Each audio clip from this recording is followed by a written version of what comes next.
Bom dia. Eu conheço, acho que a maioria de vocês. Meu nome é Adriana Felipelli. Já vi umas carinhas bem gostosas aí, bem friendly, que a gente já tem acostumado já estar nos eventos, e agradeço de novo de vocês estarem aqui prestigiando mais um evento da Felipelli. Hoje nós vamos fazer um talk show, então vocês vão poder participar, a gente vai ter perguntas, o David vai colocando algumas questões das últimas pesquisas e depois a Mara vai mediando toda essa questão. E a gente vai ter vários blocos com vários assuntos para vocês perguntarem. Na semana passada, houve um summit que acontece todo novembro nos Estados Unidos. A semana passada foi em Nova York, e onde o David apresentou uma série de pesquisas recentes com relação à neurociência e à liderança, das quais ele vai compartilhar com vocês hoje, né, de primeira mão, né, porque só tem uma semana que algumas pessoas conheceram isso na semana passada. Eu gostaria muito de agradecer também todas as meninas que eu sei que estão ajudando aqui na questão do evento, que é muito trabalho, e aí eu já quero, de entrada, já agradecer, porque é muito esforço, gente, para estar com todos vocês aqui. Tá? Uma outra questão que eu queria colocar é que, no material que vocês têm, todo mundo recebeu uma apostila, lá tem a agenda para vocês saberem os horários, os breaks, os temas que a gente vai compartilhar com vocês, e também alguns materiais com informações tanto da Felipelli quanto da NLI, que é o Instituto de Neuroliderança do David. Então, eu queria apresentar... Primeiro, eu vou apresentar a Mara, que vai fazer a mediação, e, logo em seguida, eu apresento o David. A Mara é fonoaudióloga e consultora em comunicação humana para diversas empresas, docente do curso de pós-graduação em distúrbios da comunicação humana. Ela também participou da Escola Paulista de Medicina, na Universidade Federal de São Paulo. Também fez vários programas, como certificação de administração e business projects no INSPER. Ela também desenvolveu trabalhos de consultoria e assessoria com diversas empresas e instituições, e ela é coach pela NLI, que é o Instituto de Neuroliderança, que a gente representa aqui, com especialização em coaching e executive teams. O David... Ele foi o precursor e cunhou e juntou toda essa questão dos conceitos mais recentes com relação à neurociência e liderança. Então, ele tem uma equipe de neurocientistas que trabalha com ele, especialistas em liderança, para construir uma nova ciência para o desenvolvimento em cooperação em 24 países. Ele é um dos editores do Neuro Leadership Journal. Ele é autor de 4 livros, que até tem alguns que estão aí no final da sala, para que vocês possam conhecer, para quem não os conhece. O David também coordena todas essas pesquisas que eu comentei com vocês, as pesquisas científicas, cognitivas, interpreta os resultados, de forma a ajudar as organizações a operacionalizarem as pesquisas e desenvolverem melhores líderes. Academicamente, o David Rock faz parte do Conselho Consultivo do Corpo Docente do SIMBA, uma escola de negócio internacional com sede na Europa. Ele também é professor convidado em universidades em 5 países, incluindo Oxford, University, Blue School e uma iniciativa de uma escola internacional de Nova York. Recebeu seu doutorado profissional em neurociência de liderança na Universidade de Middlesex em 2010. Então, eu convido a Mara e David para o palco.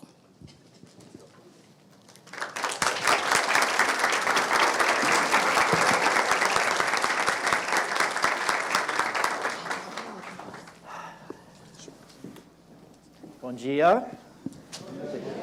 Bem-vindo. Como vai? That's all I have. The rest is English. Your Portuguese is amazing. It's improving a lot, from 0 to 3 words today. So that's wonderful. It's a pleasure, an honor, and a privilege. And I'm thrilled to spend the day with you and with all these wonderful and nice friends and colleagues. And we know we are going to get touched, and we are going to be moved, and we are going to learn a lot throughout the day. So let's start with some historical notes. I would like to ask you to share what was your trajectory? What brought you here from the start? How did you come up with the concept on neural leadership? And what is the goal in translating hard science into applied science to the business corporate world? So feel the most welcome. You have 20 minutes, and I'm going to tell you when you have 3 minutes to end that, okay? I think I might put you all to sleep if I tell my life story for 20 minutes. No, we don't think so. It's a big question. It's a big question. I'll give you some of the most important, I guess, foundations of my thinking. I think that I began always very curious. So, like many of you, I was someone who had many questions about life, and was encouraged to keep asking them by good parents, good education. I was encouraged to be curious.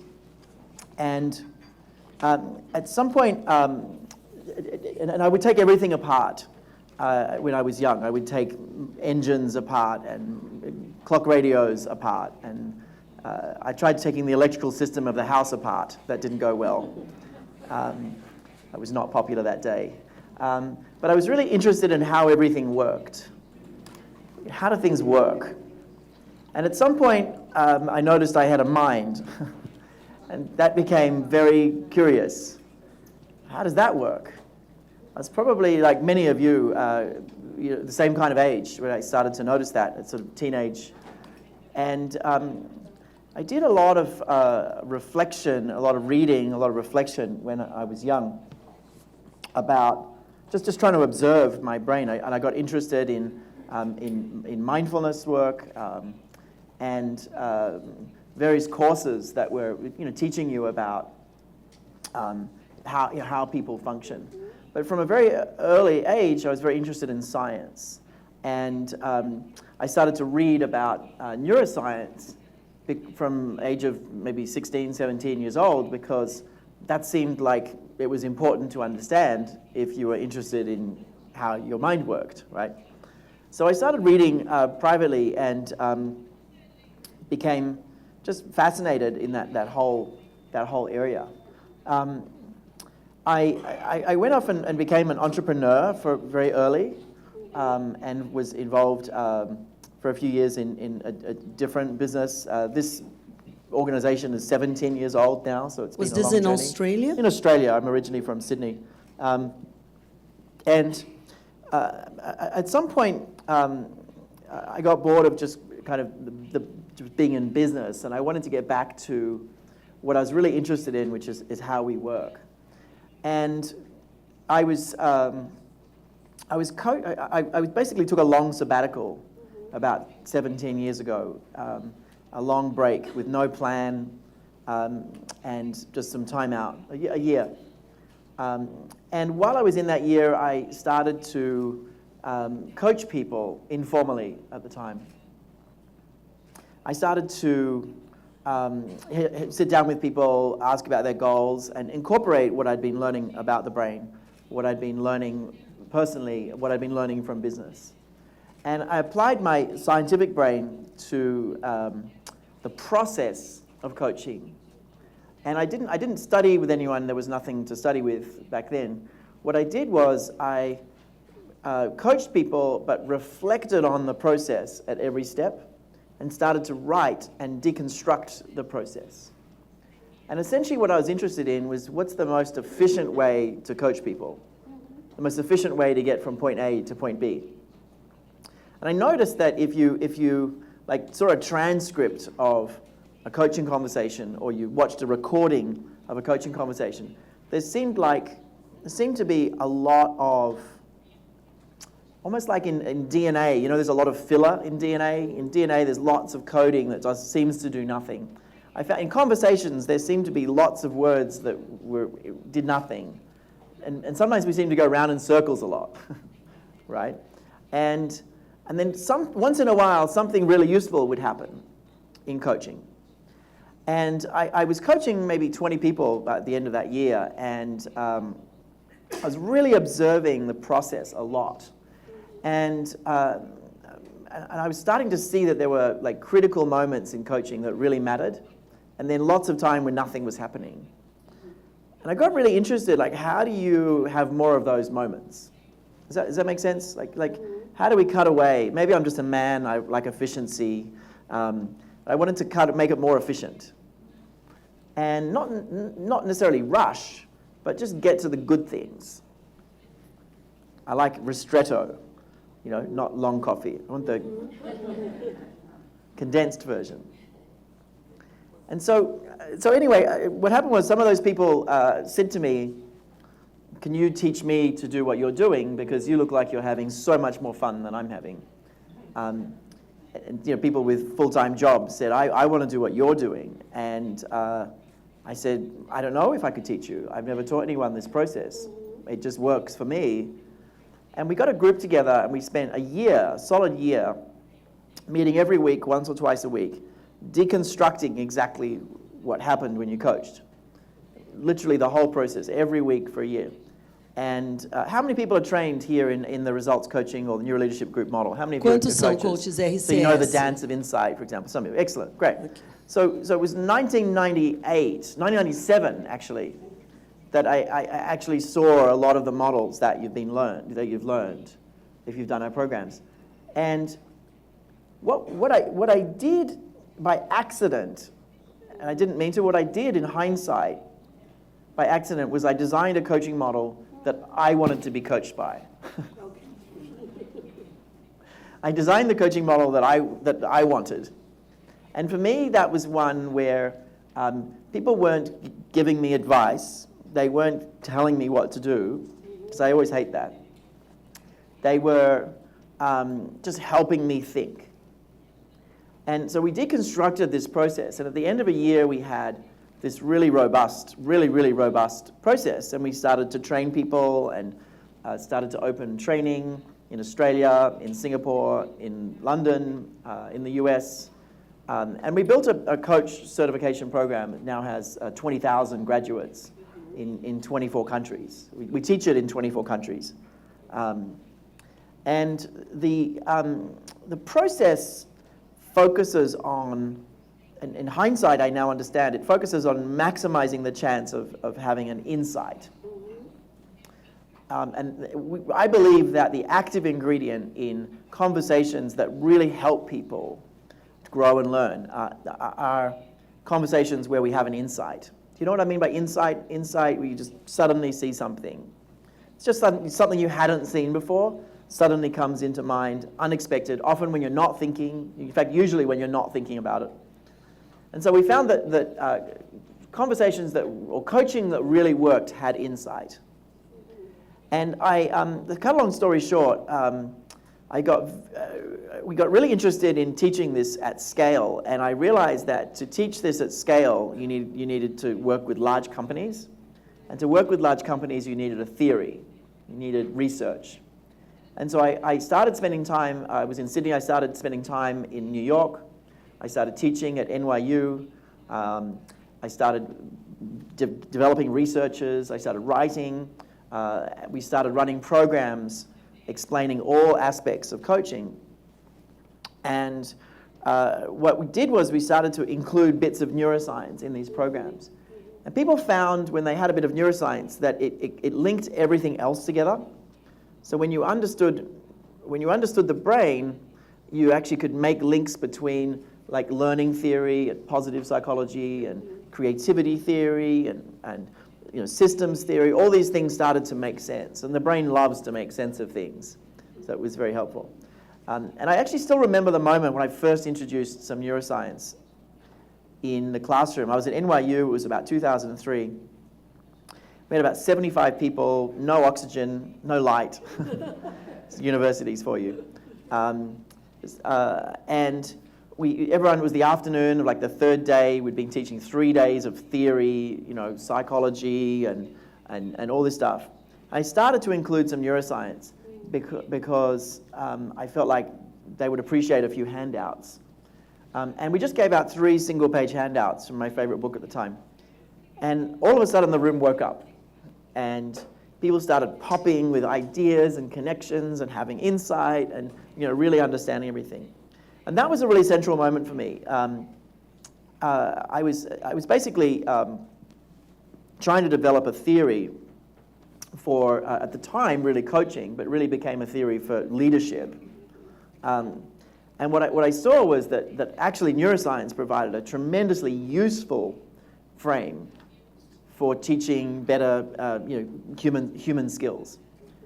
And so the theory I ended up really developing at the time at NYU was neuroleadership. It was the whole science of the brain.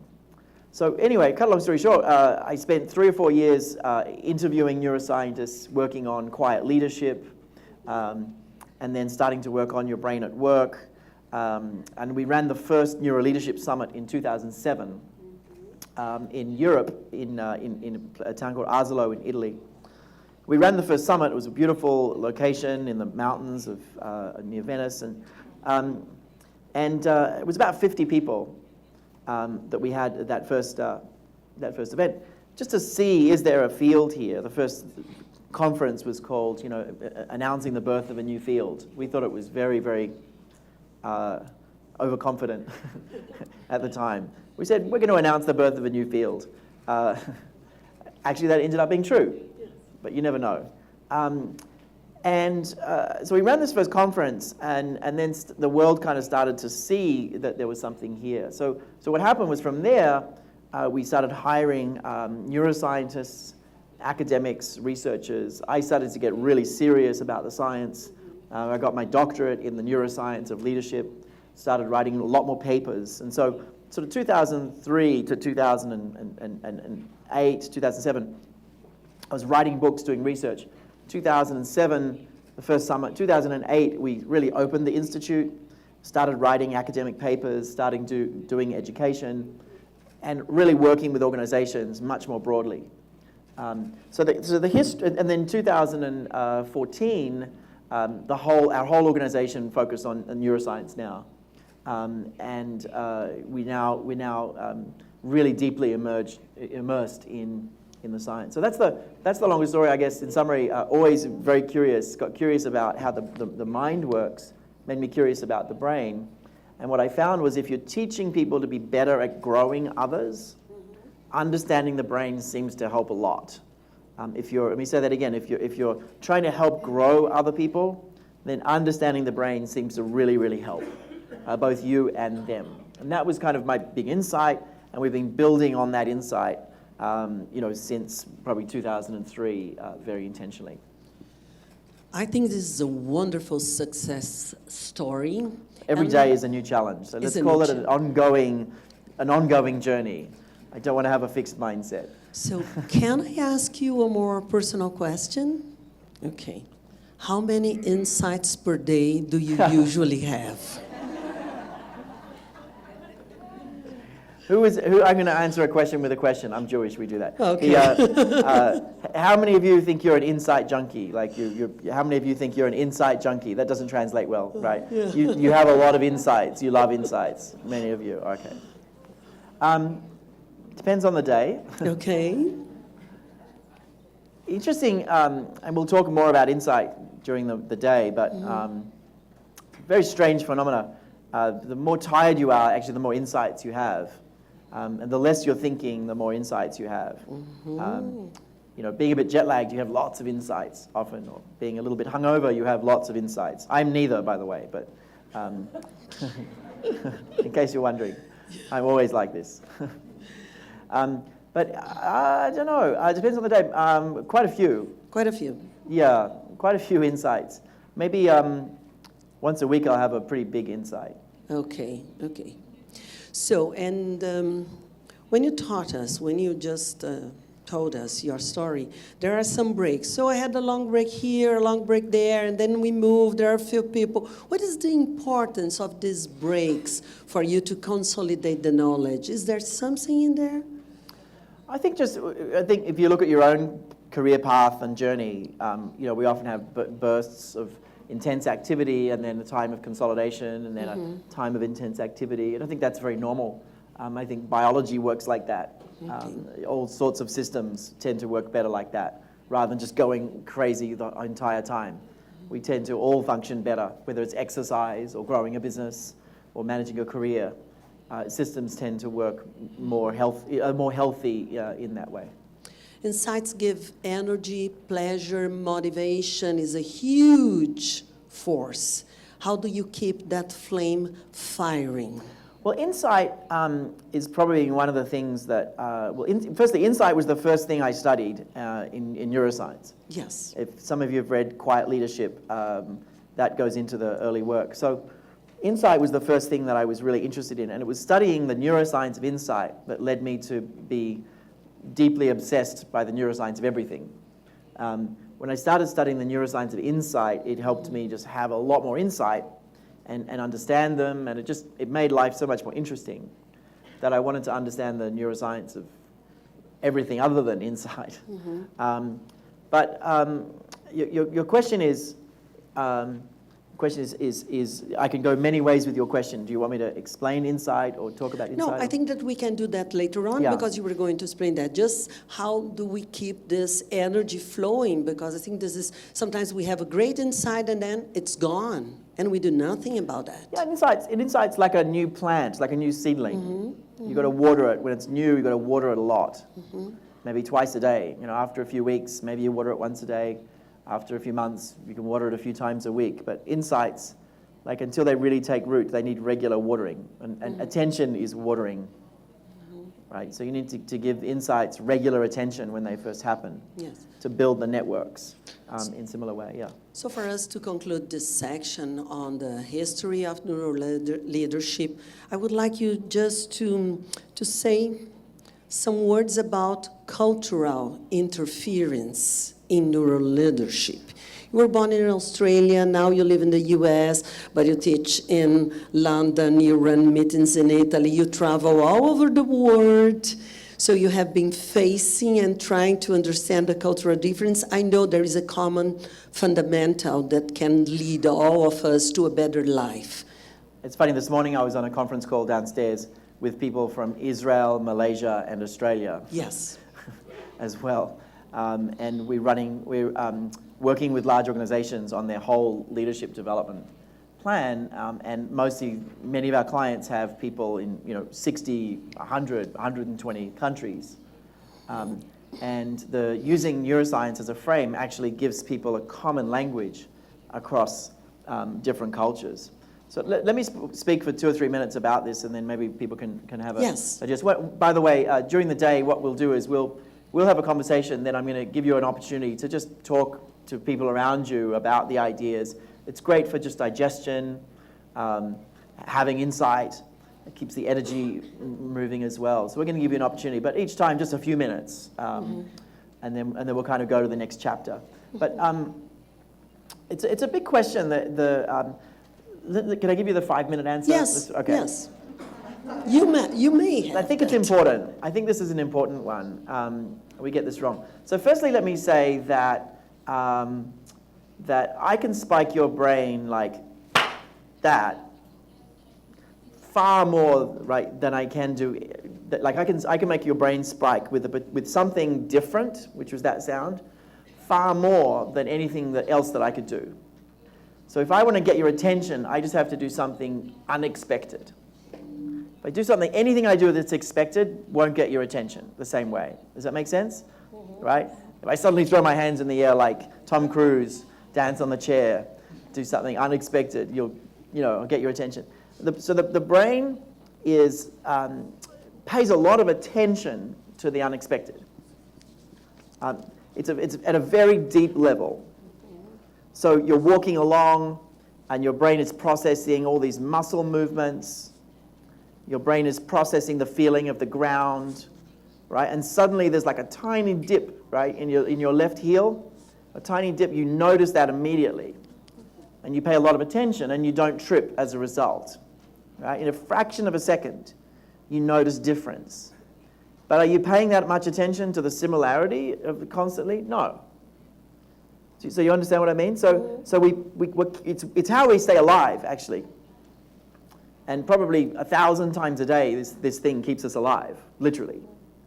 So we notice difference much more than we notice similarity. And in the brain, there's a lot more physical real estate for detecting difference than similarity. So difference really stands out, right? And we have some unconscious biases that get in the way of really thinking accurately about difference and similarity. So let me tell you what the research says about difference and similarity. There are differences. Okay? There are differences in culture, clearly.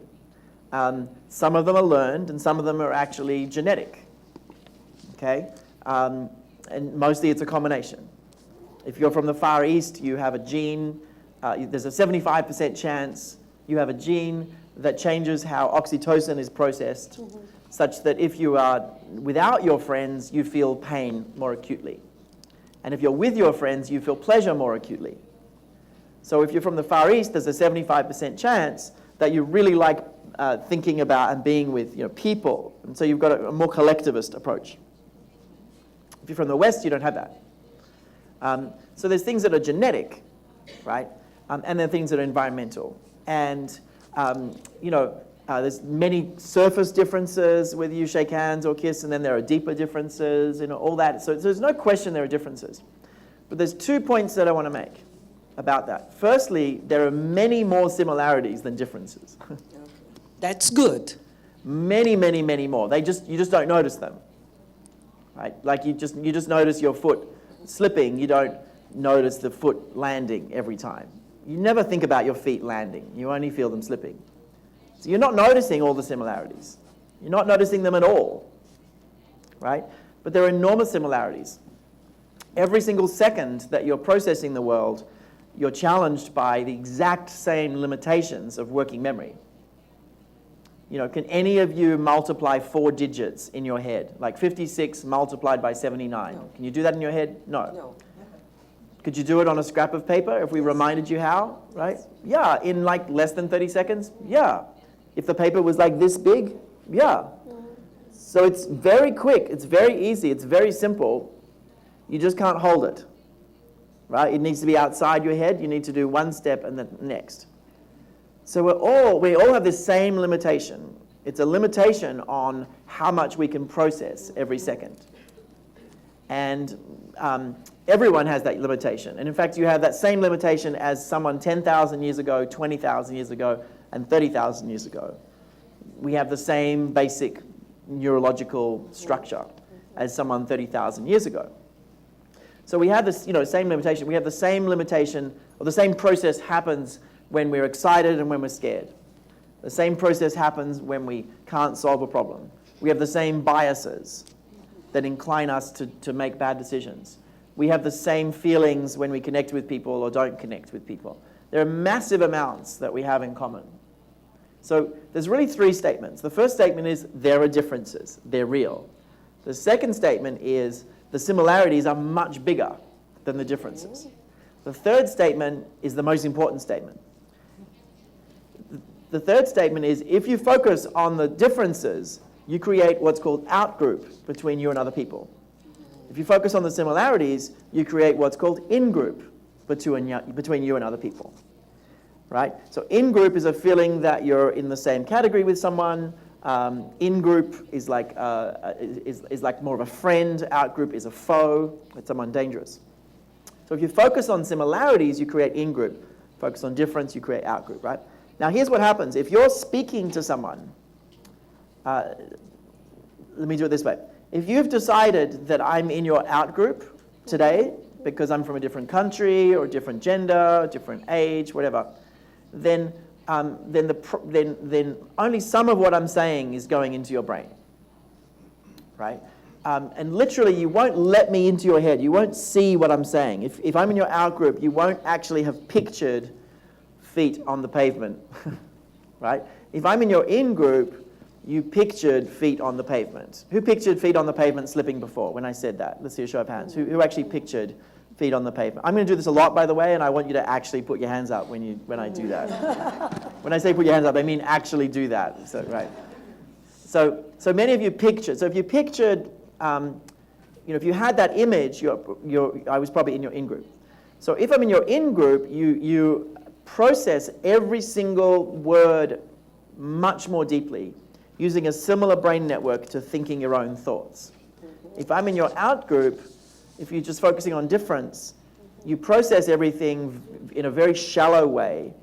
You don't see what people are saying. You don't activate the visual network as much. Yes. And even worse, from an empathy point of view, someone is basically a block of wood. Okay. So if someone's in your out-group and they're feeling pain, you don't detect it unconsciously. You don't have any empathy with them. Mm-hmm. It's very difficult. So my encouragement is differences are fun and interesting. Mm-hmm. Similarities are better. Okay. They're more useful. Right? Differences are interesting. Similarities are useful. And when dealing with people in the workplace, everything, focus on the similarities, focus on the shared goals. Mm-hmm. If you're working globally, find the things that bind you together as a team. Mm-hmm. Right? If you're leading a team or in a team, keep focusing on the similarities, and everyone enjoys the process and is more effective along the way. Long answer. I think I think it's a great message for us to use at home, at the workplace, and anywhere. So now I would like you to give them the instruction on the 2-3 minutes talk. Here's what we want you to do. From research as well as from experience, I find these events are so much richer and more helpful for you if we stop every 15-20 minutes and you get a chance to digest the ideas. What that means is you speak to a partner in any language you want that you can both speak. Just speak to someone next to you, just literally like what ideas are coming up, or what thoughts are you having so far, or what do you think of this crazy guy, whatever you want to say. Whatever you want to say, but just pause and let your brain catch up. It's very just social, say hello, how are you, what do you think so far, what are your thoughts so far, that kind of thing. And we're just going to give you about 4 minutes to just chat, let things settle, and then we'll go to the next point. We may have time for questions, I think, after this as well. So if a question comes up, also we can take some questions after this. So take about 4 minutes to digest with a partner, just someone sitting next to you, or 3 if you like, and then we'll come back together. Go for it. 4 minutos de conversa. Se surgir alguma pergunta, alguma coisa, pode passar aqui para frente. Mas o que vocês digeriram, que insights vocês tiveram dessa primeira apresentação? Eu também vou conversar com o Dr. Rock. What she said.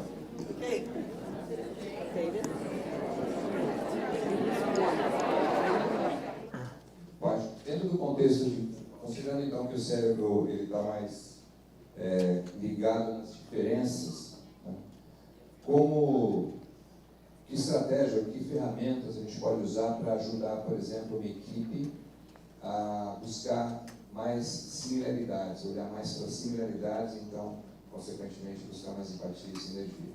Considering that the brain is calibrated to see differences, how can you make a team to change strategy and look for similarities?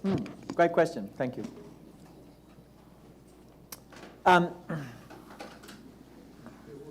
It's a great question. How do you get a team to focus on similarities? There's some good research on this, and I'll give you the summary of this so we have time for a few questions. There's sort of 2 main strategies. The first strategy is easy but doesn't do much. The second strategy is hard and does a lot. The first strategy is shared experiences. Just having a shared experience. So a shared experience means you're just doing the same thing at the same time, and you're getting to have an oxytocin response because you're essentially kind of in like a dance together. It can just be a conversation. It can be a project that you're working on together. It can be just meeting the person in real life finally and seeing that they're a person, not just a sound, and then you feel differently. Have you noticed that when you work with someone virtually and then you meet them and then you feel so much better when you speak to them the next time because you've met them. So your brain has treated them as a person. You've created much more in-group. And it's just from a shared experience of being in the same place at the same time, which classifies them as a human being rather than a sound. So that's more in-group, right? So shared experiences are relatively easy. Just put people in a room, and if that doesn't work, just add some alcohol. And that, because putting people in a room makes everyone anxious, and alcohol makes people less anxious about being in a room with people. So it actually quiets the social threat that we feel, so, which is very good. So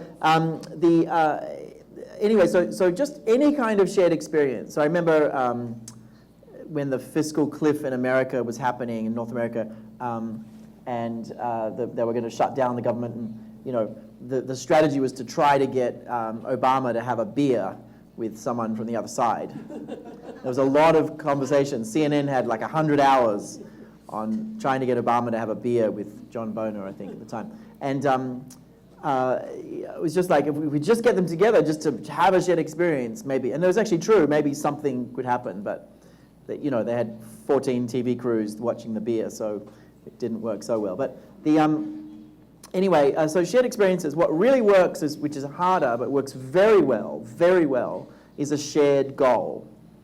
But the goal has to be active and something you actually are going to take steps to achieve, and not just like a lofty goal like, we both want world peace. Well, yes. But what are you going to do about it today? If you're not going to do something about it today or this week, it's not really a shared goal. So if you can find a shared goal, what happens is you start to literally classify that person as in-group in a very deep way. And there's an old saying from a long time, my enemy's enemy is my friend, right? And so when you find a shared goal with someone that used to be an enemy, suddenly you're on the same team. And so scientists have done studies where we could divide this room into two groups and have this be the red flags and this be the blue flag, and what we would see in just a minute or two of that activity, if we got you to interact with people from the other flag and you knew who they were, you'd see very different processing in the brain between this group and between this group and this group. Does that make sense? So immediately, within a minute or two of just deciding these people are a different flag, you process everything from them differently. Even their physical movement is processed differently now to these people, and it's all unconscious. So what happens though, but then if we say, you know what, these are the flags, and we're going to divide into four now, and these the first half are going to be the flags, and you're going to be you're red and green, but just your flags now, and you're going to be competing with the people at the back. They're red and green, but they're like squares, like that's their symbol, right? Suddenly you see in-group between the front in a very robust way, right? So there's many studies like this, but essentially, like just small classifications or reclassifications of you and others, finding things you have in common, finding, a common enemy is a strong way to do it, but has a downside. But that's often how we bring people together, is against a common enemy. Many people in business use that. I think it has a lot of downsides, but it's a strong reaction. So you're finding something in common that you both want to achieve. Now, so that's essentially what you do. So find a shared goal and continue to come back to it. So as the team leader, you've got to keep coming back to that goal. Don't bring it up once, forget about it. Maybe at the start of every meeting, you've got to say, remember, this is what we're all trying to achieve here. Thank you. Should Long we go answer, to the sorry. next topic? Maybe one more question. Be rude Okay, otherwise. one more question.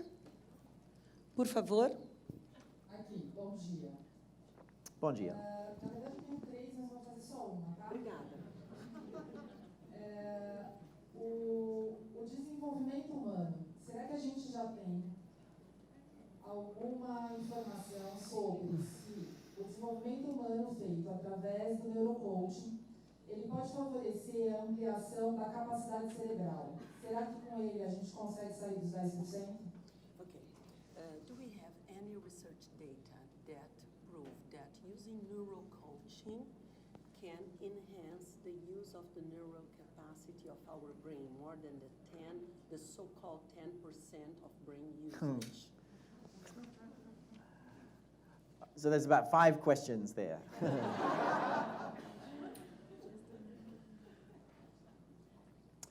Firstly, we use 100% of our brain every second. So you've got about 100 billion neurons. Each neuron's connected to up to 10,000 other neurons. Every single one of your 100 billion neurons is spiking, sending out an electrical signal many times a second, up to a dozen times a second. So every square millimeter of your brain is alive and moving. It's a bit like Sao Paulo. You know, is Sao Paulo moving? The whole of Sao Paulo is moving, right? There's more movement in some areas than others, but the whole of Sao Paulo is alive with movement, right? And in the brain, every region is alive with movement, some more active than others. So there's no such thing that we use 10% of our brain. But where this myth comes from is the insight that, or the realization that there seems to be a lot going on beneath what we are conscious of. Everyone's noticed that, right? There seems to be a lot going on beneath conscious awareness. Well, there's probably no bigger understatement in the history of the world, because it's not 10%, it's 0.000000000 and about 10 more O's, 1%. So what we consciously access, in the brain is like a cubic meter. Use meters here? Yes. That's yes, like yes. so sensible. Yes, we use meters. It's like a normal country. No. I'm in group with you all because we use meters together. Shared experience. So it's like a cubic meter compared to the Milky Way, right? That is not accessible by conscious. So you can consciously process like a cubic meter of information. The rest of your brain is like the Milky Way by comparison. So you have no conscious access to how to control your pancreas, how to control, muscle tremors, how to control your temperature, how to control your balance, how to control your stomach doing strange things, how to control most of your emotions. I mean, all these things are completely out of our control, conscious control. Although we have a greater influence than we realize, but much less control, right? So there's about 40 environmental stimuli that you can process consciously, like balance, temperature, thirst, etc. There are about 40 environmental stimuli that you can consciously process, and there's about 2 million that you have no idea about that are being processed every second unconsciously, right? So, just 1 second of being seated still like this probably has more mathematical processing in that 1 second than you'll do your entire life with your working memory, right? So 10% is way off. Let me just say that first of all. That said, what does, and this is a great question to sort of segue into this next section, what does coaching through the lens of neuroscience do to improve people's brains? That's how I will understand your question. How does understanding the brain, impact other people's brains? So, I could talk about that for a very long time, so I have to simplify this. So firstly, I'll go back to something I said before. There was a point when I was young where I started thinking about my thinking. I don't know the exact age. You all do it all the time. It's nothing unusual. Maybe I was 13, 14. I went, ooh, a thought. That's surprising. Look, another thought. That's really surprising. How do I switch that off? Oh, isn't it surprising that I'm thinking about my thinking? Isn't it surprising that I'm surprised about being, etc. I was taking no substances at the time. So,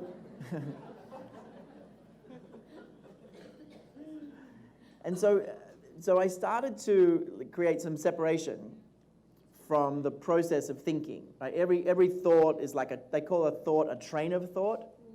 Sometimes a train of thought, a train of thinking.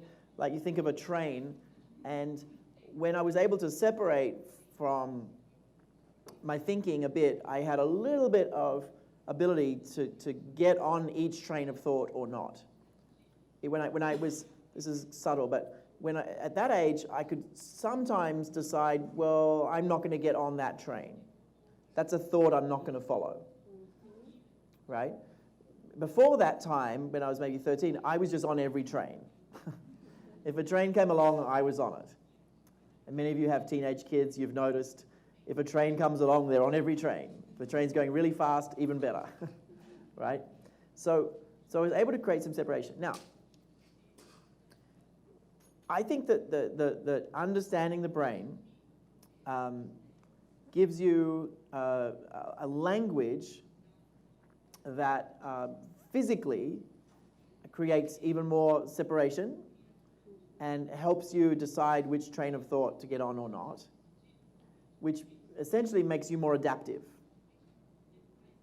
So you can see a train coming and say, you know what, I don't want to get excited by this project now because it's better to keep my expectations low because then it's always fine. So you can see a train of thought come along about getting excited about a project, and you can say, I'm not going to get excited about that.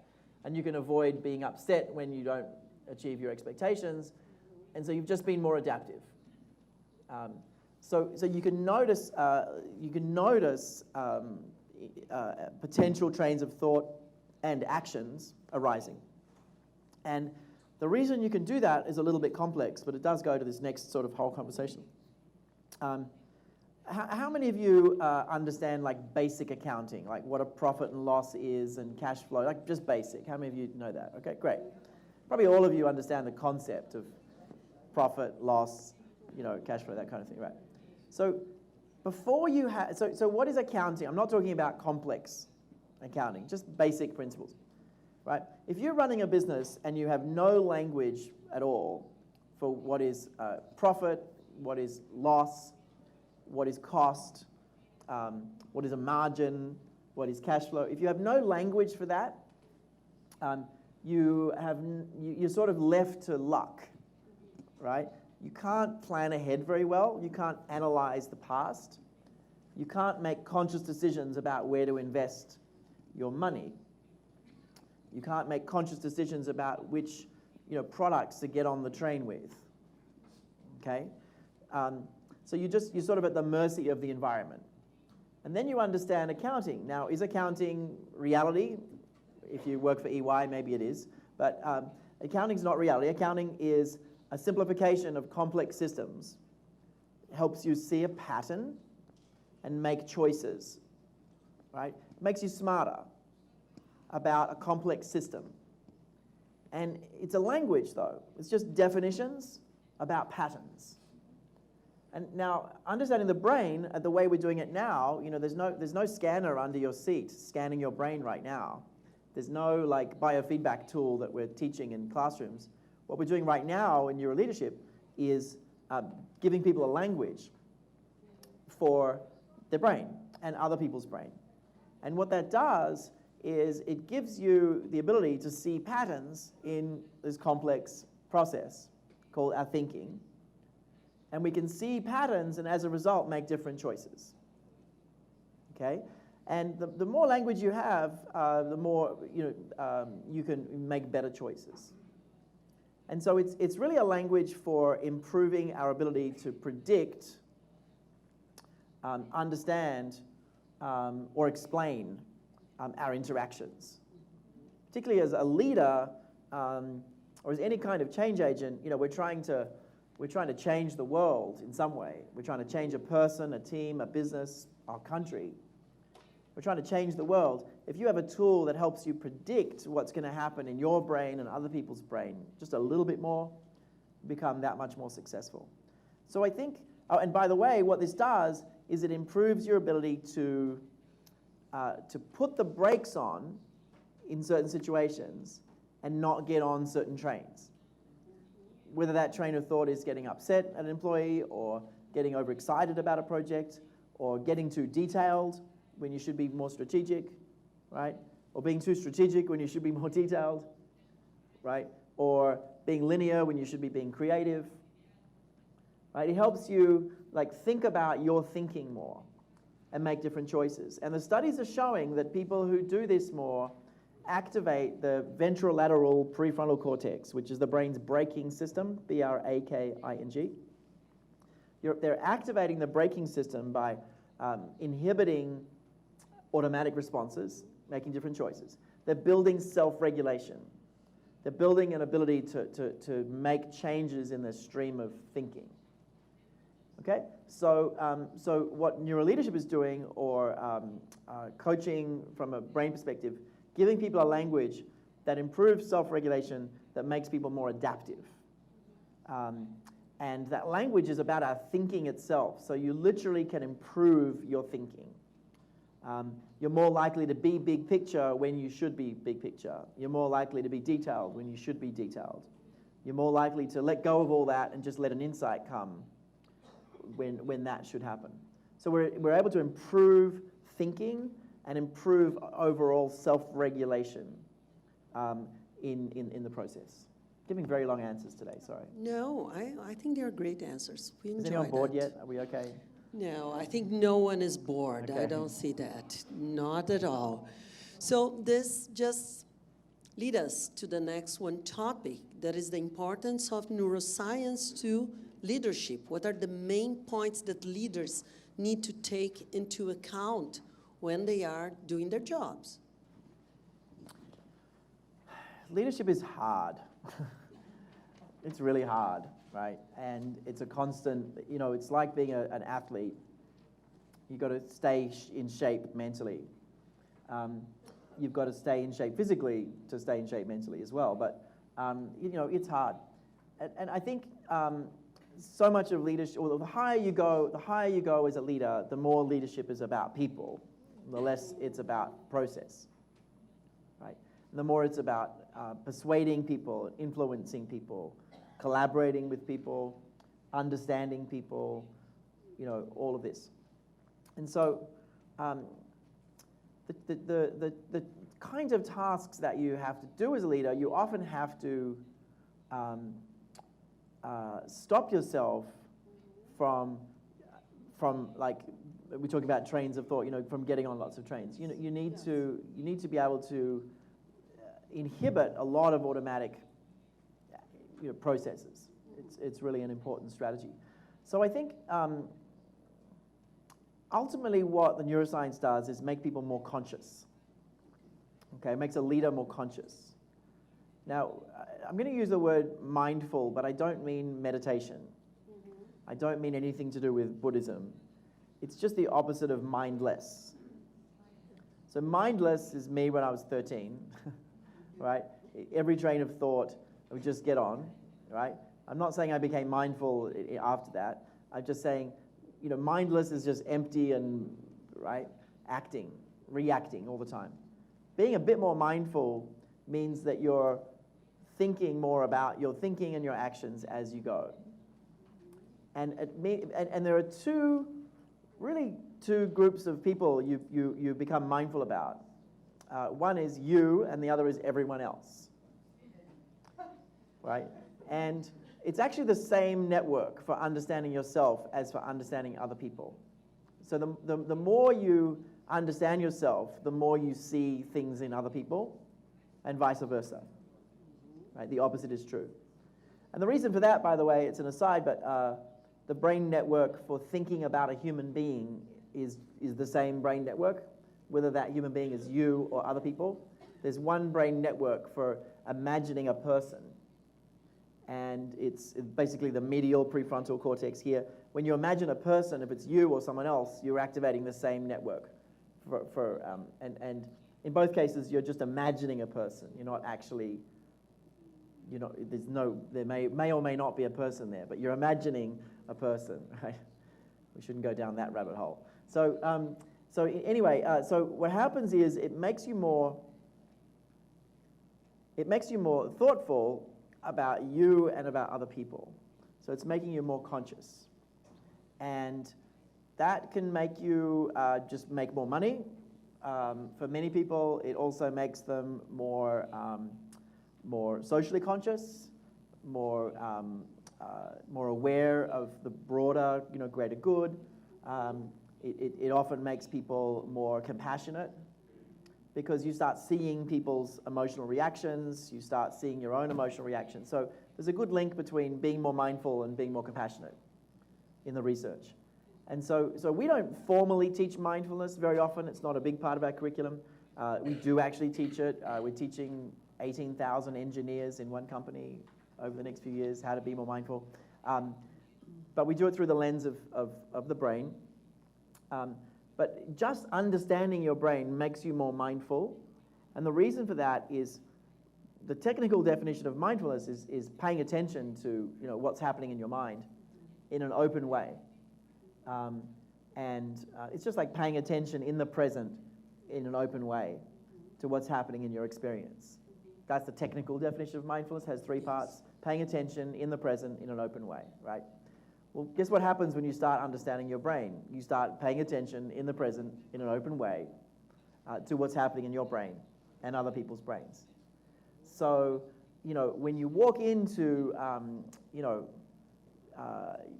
when you walk into the U.S. Federal Reserve, or you walk into a huge investment bank, or you walk into anywhere, and you say, we're going to teach mindfulness. There might be a few companies that like that. There's far fewer than the media will tell you. It's like less than 1% of companies. It's great that Google does it, but 20,000 other companies don't. So you can't just walk in and teach mindfulness. And that's just because if you Google mindfulness, it says it's Buddhist. Yes. I have nothing against Buddhist. It's a great religion, unless you live in Sri Lanka, and then it's not. The trouble is Google says it's Buddhist. And if you're not Buddhist, you've just created an out-group with mindfulness, right? And so you've now decided you don't want to learn to be mindful because that would argue with your religion, and therefore it's better to be mindless. Don't take me there. So anyway, long story short, the concept of paying attention in the present in an open way seems to be very helpful for making better decisions and even making more socially conscious decisions. And we're doing the same kind of thing, but we're not teaching mindfulness. We're just teaching people about their brain and getting to the same path. And you can do that anywhere. And that's our approach. I cannot meditate. I tried many times, and I am a complete disaster in this area. However, the concept of mindfulness, when I learned, it made such a huge sense in my life, and actually it did change my daily routine. I would like you, if you could explore a little bit the relationship between mindfulness and reduction of stress. Sure. Just thinking how much time I want to spend on that. Okay. Okay, how long should I spend on that? Let's say 2 to 3 minutes. Okay, good. See, it's good to be adaptive. Think about thinking, make choices, not just get on every train of thought. I could be 10 minutes into this before I realize. Quiet signals, okay. Okay, here's the cliff note. And we can go further into this later today, if you're interested. There's 2 networks in the brain for being awake. There's millions of networks, but there's 2 main networks that you can categorize all awake experience within. There are many networks, by the way. There's a pain network, there's a pleasure network, there's a motor network, there's a sensory network. These networks all interact in interesting ways. But there's 2 meta networks, macro networks, high-level networks for being awake. One of them is called the narrative network. And the narrative network is like the story of a situation. And you're thinking about how everything links together, and it's thinking, right? The narrative network involves the hippocampus, which is the memory network. It involves the amygdala, which is the more emotional center. It involves all sorts of regions, conceptual thinking, working memory. Anyway, so this narrative network, when it's active, it turns down the other network. So these two networks are a seesaw. When one is up, the other's down. The other network is called the direct experience network. So if you're, if you're like sitting across from your family at breakfast and you're thinking about the day, you may not notice the expression on your partner's face because you're not taking in as much information every second, right? Your direct experience network is dampened. And the direct experience network is basically paying attention in the present in an open way to information coming in. And so if you're at breakfast, though, and you just stop thinking and you just really look at what's in front of you and just take in this visual of this scene and just look and observe, you'll turn down the narrative network in that moment, right? So you'll activate the direct experience network and it switches down the narrative network. And the direct experience network you can access through any direct experience, smell, visual, taste, color, any sense. It's about senses, including internal sense. So paying attention to incoming data streams, and really putting your attention in a happy way on that data quietens down the narrative network. And the narrative network happens to be where stress, where all the noise is generated by the narrative network. So stress, anxiety, etc., is a story that we're running either in the hippocampus or the amygdala. The stress and threat is in the narrative network. And so basically you're switching one off and the other on, etc., all the time. I was talking to a group of doctors, medical directors that were teaching medical students, and I was teaching this, we did some exercises, and they said, you know what, my entire life, a bunch of people like 50, 60 years old, said for their entire life they never activated their direct experience network. The whole life it was always in the story. As a doctor, you have to actually string together a story of the patient and and many people never spend time in their direct experience network. But it's incredibly calming and good for you when you do. What do you want to do now? Do you want to give them some minutes to connect? Yeah, let's do that. Let's take a few minutes to digest. What's this explaining or reminding you of? What's it helping you kind of think about? Just have a quiet conversation. We'll give you about 4 minutes, maybe 5 minutes this time to digest. Go for E it. se houver alguma pergunta, os microfones estão com Marcelo e com Denise. Primeiro a conversa entre vocês. And then we will take questions after. Existe um espaço no material de vocês para notas, e eu gostaria que vocês registrassem alguns dos insights que vocês já tiveram nesse período da manhã. Porque no período da tarde, o Dr. David Rock ele vai fazer um exercício com os insights de vocês. Então, naquelas páginas brancas, notas, registrem alguns dos insights, porque eles serão muito importantes para nós fecharmos essa jornada com o professor. Tá? Por favor, o microfone para aquele senhor que quer fazer uma pergunta. Obrigada, Carla. Dr. David, nós percebemos aí quanto de pesquisa vem sendo feita em neurociência e sabemos também que existe pesquisa há muitas décadas sendo feita na área da psicologia. Como exemplo, eu queria citar três nomes, né? O Goleman, no desenvolvimento aí da pesquisa da inteligência emocional, Howard Gardner, que é o da psicologia cognitiva, as múltiplas inteligências, e o Seligman, na psicologia positiva. Essas pesquisas de neurociência vêm, de alguma maneira, reforçando o que vem sendo também descoberto na área da psicologia, ou não? Gostaria muito de ouvir sua opinião sobre como isso vem sendo, vamos dizer assim, há uma sinergia ou não, né, entre essas duas áreas do conhecimento humano. I sense an academic in the room. Yeah, you sense an academic in the room. In which way psychology and neuroscience? You can speak up to explain it, because there may be some English speakers who like to hear it as well. In which way psychology and neuroscience relate? Like Goldman was emotional intelligence, Howard Gardner was multiple intelligence, and Seligman.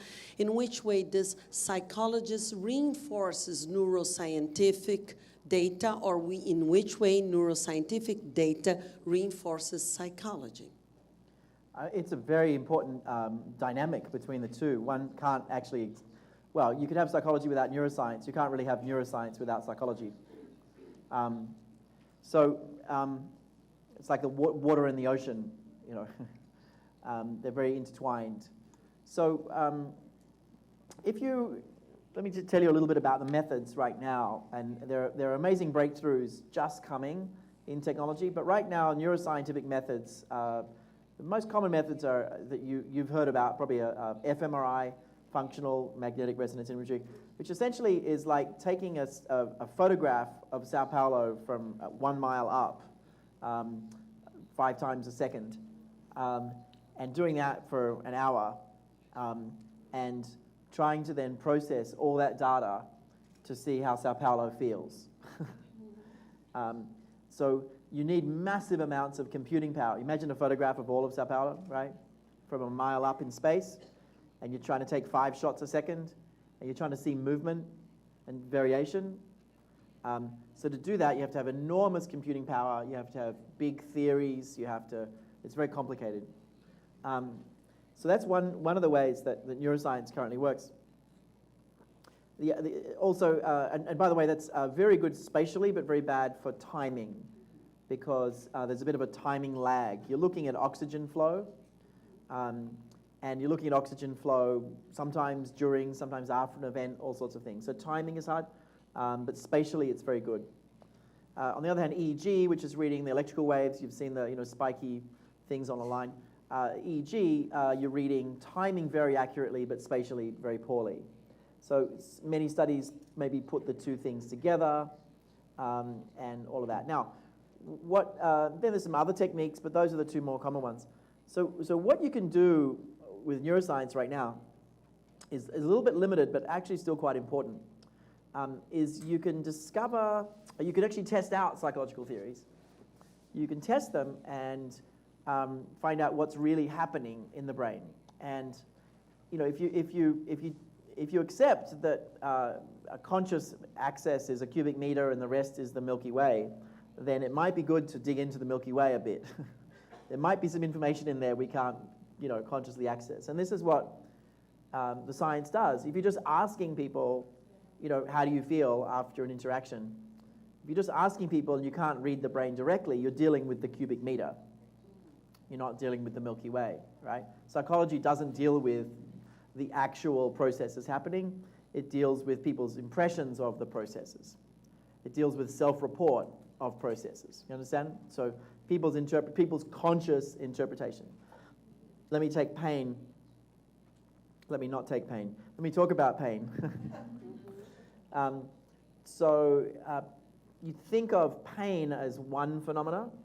When you actually study pain in the brain, it turns out to be two phenomena in two distinct regions of the brain, two different parts of one system. It's one little system, very small, but one end of it detects physical pain, and the other end of it detects the distressing component of pain. They're different, it turns out, and you can turn each one up or down in different ways. Now, psychology would just say there's pain. People who really pay attention, maybe, and this comes up from mindfulness practice, for example, may have noticed that if you don't get distressed about the pain, it seems to be less painful. So maybe you've noticed that. It's not a big idea. Well, that might be studied in psychology. There could be some fields that look at that. But with science, what you can say is, well, is this one system, or is it 2 or 3 or 4 systems? And sometimes you think a function is one system, and you find out it's many, right? And that's interesting. So knowing that it's 2 different systems is really interesting.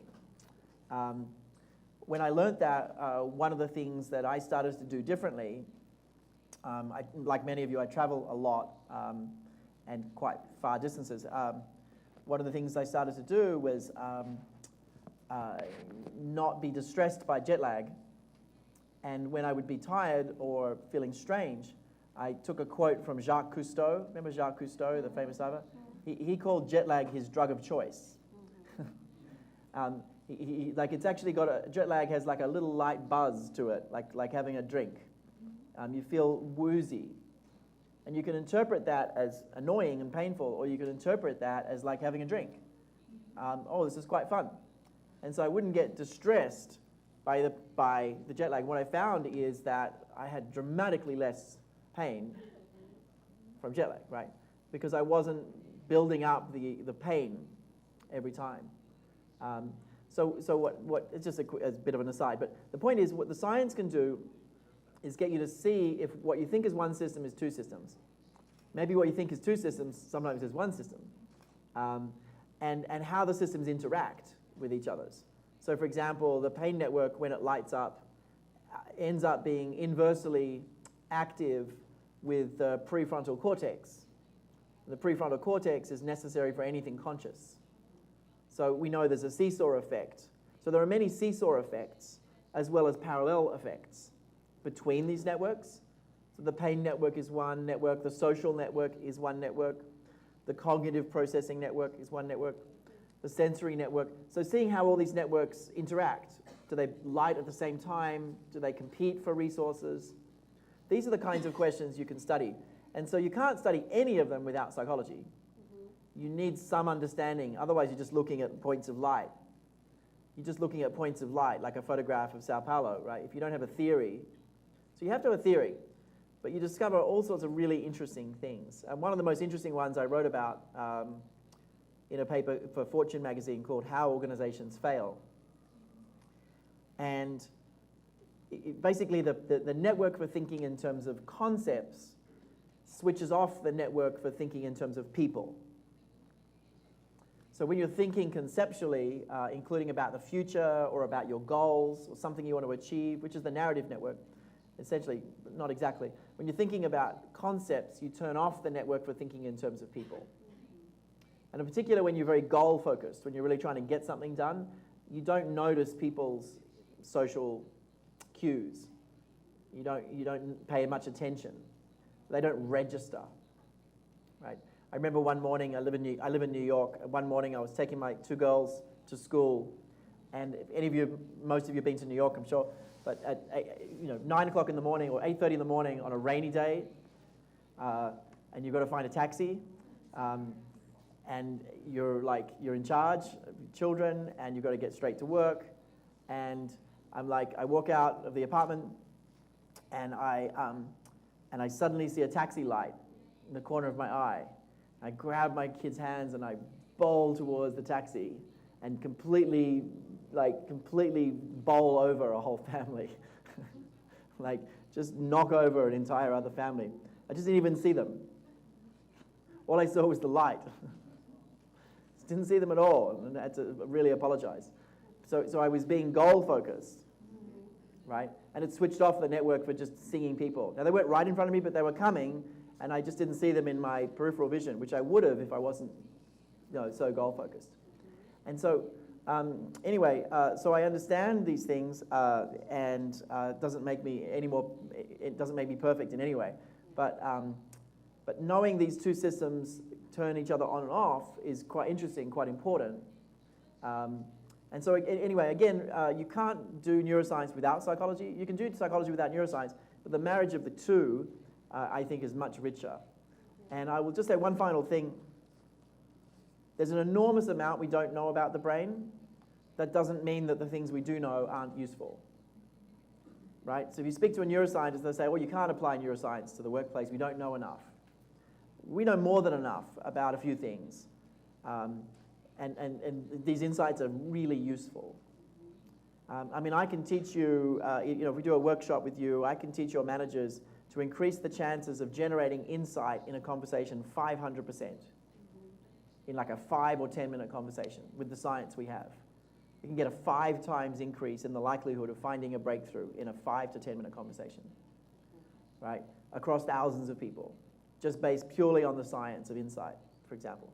So we know more than enough to be useful. We do not know everything. There's a lot we don't know.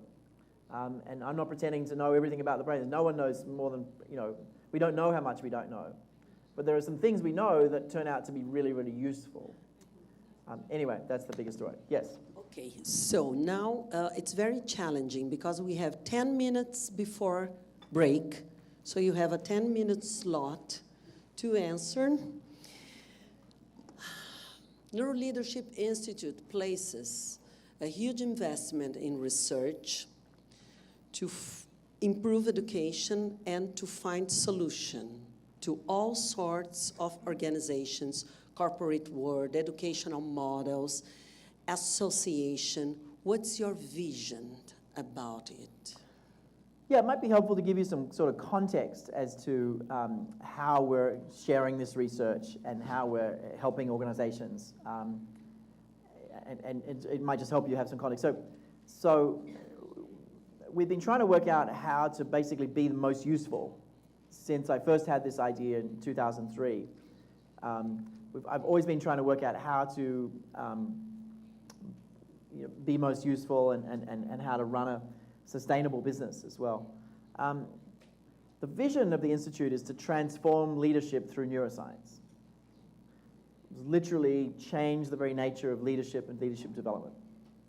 Right? That's the vision. How we're going about that right now is in three ways. The first is we're doing a huge amount of original research. And how many of you are members of the Institute? Let's see a show of hands. How many of you are members of the Institute? Not very many. Okay. Oh, some more. There's a delay with the... I have to wait anytime I ask a question. Yes. So we're publishing, on average, about a research paper every month. Roughly one paper a month. And these are really important papers on particular aspects of leadership and neuroscience. For example, we just published the world's first framework for actually mitigating bias or reducing bias. None existed before. Wikipedia hasn't even caught up. Wikipedia still says there is no framework for mitigating bias. We built one. The way we did that is we have a research arm, we have our own neuroscientists, we invest considerable money into research projects to try to understand different organizational issues. We put a team of neuroscientists, often with a team of leadership experts. The minimum time we spend is about 9 months, up to 2.5 years on every project. And we have about a dozen projects at any time. If you're a member, you can access that research, see that research as it comes out. So we do a lot of research. I had a picture up here as well. Can we just go to my slides? If we can go to my screen up here. We also, as part of our research, we run a summit. Maybe in Portuguese you can say, can you switch to my computer? Por favor, o computador, a tela do professor. Computador na tela, por gentileza. Esse último resumo que o professor colocou, Breaking Bias, é simplesmente maravilhoso. Maravilhoso. Obrigado. Destruindo os vieses. So with the research, what we do, we run an annual summit. This is actually this beautiful theater. You can't see it very well. It's a beautiful theater where we ran the summit 2 weeks ago. We filmed many of the sessions, and you'll be able to watch those for free in a few weeks. Some of the sessions will be up to watch. Reduzir a luz da frente, por favor. Reduzir a luz da frente, por favor. So we do the research. We gather leading neuroscientists. This is Kevin Oxner, who really founded the whole social cognitive neuroscience field. That would be a hard thing to translate. He's one of the most important researchers in the world. He runs the lab at Columbia. And we worked for over a year with Kevin on the question of how do you pick stars early? How do you pick top leaders earlier? And we're developing a framework for that. We bring in leadership experts, for example, and often from organizations. This is the CHRO in the middle there of LinkedIn. So it's the most senior talent person of LinkedIn, and on the right, leave it up, it'll just be a minute. On the right is the head of talent for American Express worldwide. So they're involved in the project doing research. So we deliver research to members and to the public as well. So you'll see this week, just out yesterday in a big American newspaper, a lot of our research came out. If you look This is our website. We had a big piece in the Harvard Business Review called What Really Happens When Companies Remove Performance Ratings, on the left there. We had a big piece in the Wall Street Journal on performance ratings and mental health, CNN, etc. So these are stories out in the media. So we share our research to our members and also out in the media and other places to try to really build kind of a movement. So that's the research. Can we put the lights back up? Maybe it'll be... As luzes de volta, por favor. We then, so if you just sort of want to understand the research for yourself, that's how we're doing that now. Secondly, we have education for individual contributors. So many like school principals or managers, executives, CEOs, some consultants, coaches, they want to dive deeper into this whole field. So we have two programs that you can do, one on theory and one on skills. And so we've built some courses, and Pela runs the skills programs live here in Sao Paulo. So we have education programs for individual contributors. And then we have solutions, excuse me, for organizations. And we've organized that into 3 focus areas. You can leave the lights up, it's fine. The 3 focus areas are right here, performance management. So transform performance by lifting the quality of conversations. Diversity and inclusion, so how to make companies more diverse, inclusive, more creative, more collaborative. And thirdly, learning and change. So we organized into those 3 areas. And then we help organizations either to understand the science, if I dig into that, 3 things we're doing in each of those areas. We either just help them to understand the science with what we call a research briefing, or build a strategy around the science, or actually drive change with the science. So we're doing all 3. Just understand the science, build a strategy, or actually drive change. And you can see that kind of down here. We're doing what we call research briefings. The web is slow today. Research briefings, thinking partnerships, and also scalable learning solutions. So those are the 3 strategies that we're taking. And our model is evolving, but everything for us always begins with the research. And after the break, we're going to dig into this performance question. We're going to dig into what our research is on performance. But we found that one of the best ways of helping companies is to help them improve literally the quality of conversations that managers have with their teams. So we'll dig into that after the break. Então, nós vamos fazer um intervalo agora e voltamos pontualmente às 11h10 para começarmos a segunda parte da manhã. Felipe LNL Brasil oferece intervalo no Atrium, por favor. Okay. So I want to dig a bit further into each of the 3 topics that we study. So I'm going to dig a bit further into performance, and then diversity and inclusion, and then learning and change. So firstly, performance. And our research in this space has been going on for 17 years. This is our original work, and the question we've been asking for 17 years is how do you have the most effective conversation to help someone be better? Right? And that's the work we started with.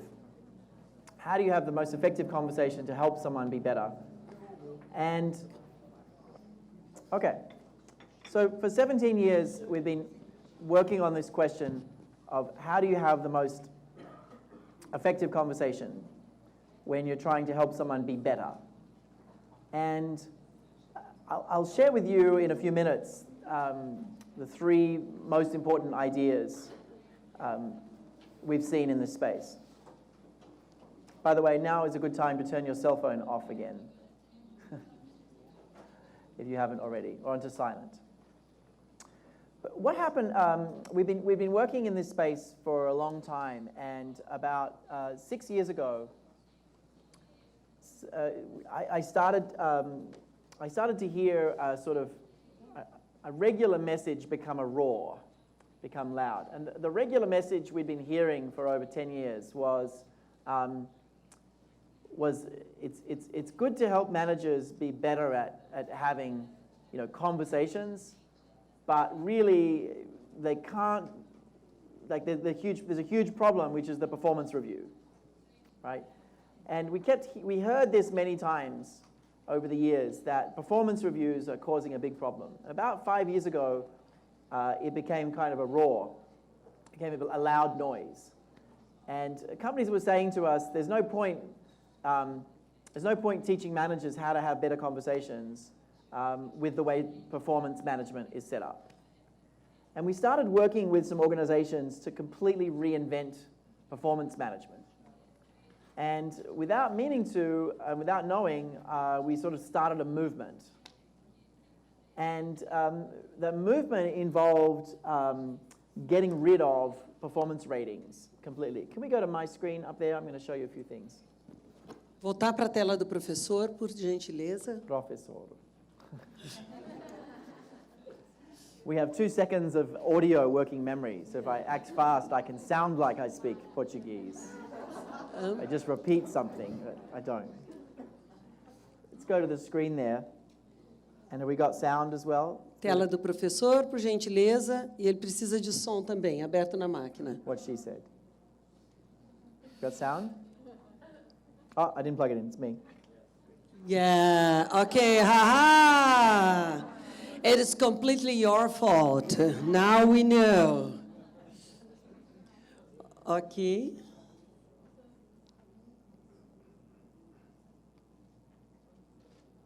Great. Ok.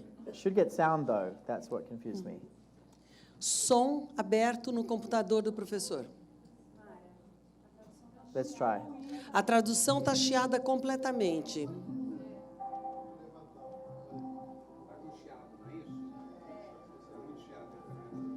It's only 2 minutes. Might not. Performance evaluations, like numerical rankings and rating scales, simply don't work.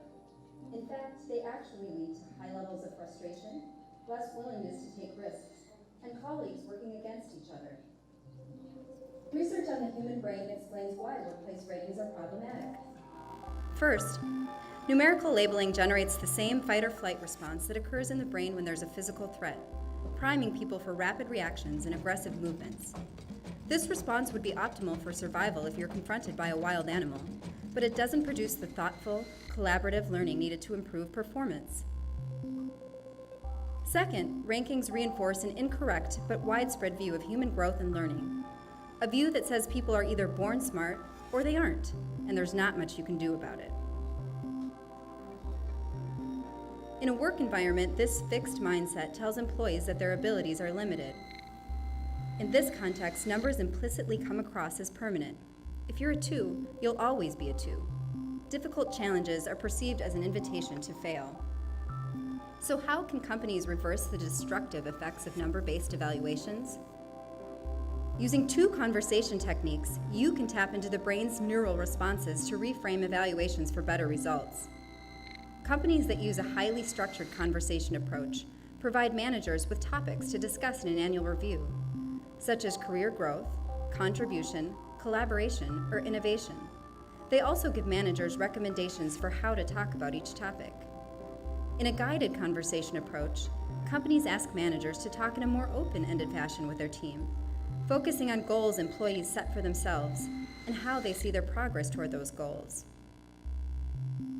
HR teams must educate both employees and managers to recognize that anyone can learn and improve, thanks to the brain's capacity for change when primed by a workplace that recognizes the impact of human effort.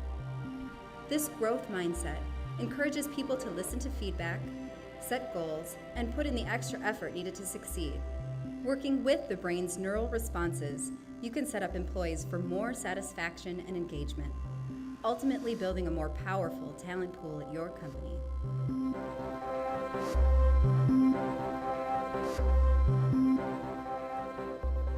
Great. So that video you can find really easily It's been published by a magazine called Strategy Plus Business. Did this get published in Portuguese as well? No. Here, this one? No, I don't think so. Strategy and Business é publicado em português, essa revista? Maybe this Não, né? article. No. Maybe this No. not yet. Okay. So there's a paper called "Kill Your Performance Ratings." It's very subtle, and it's a paper I published last year, and 2014, and it became a huge hit in management circles. It was actually the #1 most shared paper of the year for this publication. And this is probably the second biggest publication in the US after Harvard Business Review. So it became a really big paper, and it helped to spur on a movement of companies that are doing something very unexpected, very counterintuitive. And what's happening is there's a big movement of companies removing numbers or labels at all from their performance ratings. And the companies that are doing this, I'll give you an idea. I'll try to, see if that works. No, so I'll try this again. Just take a moment to get it just right, hang on.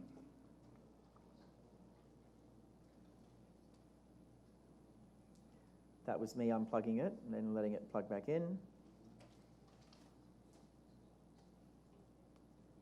Okay, there we go.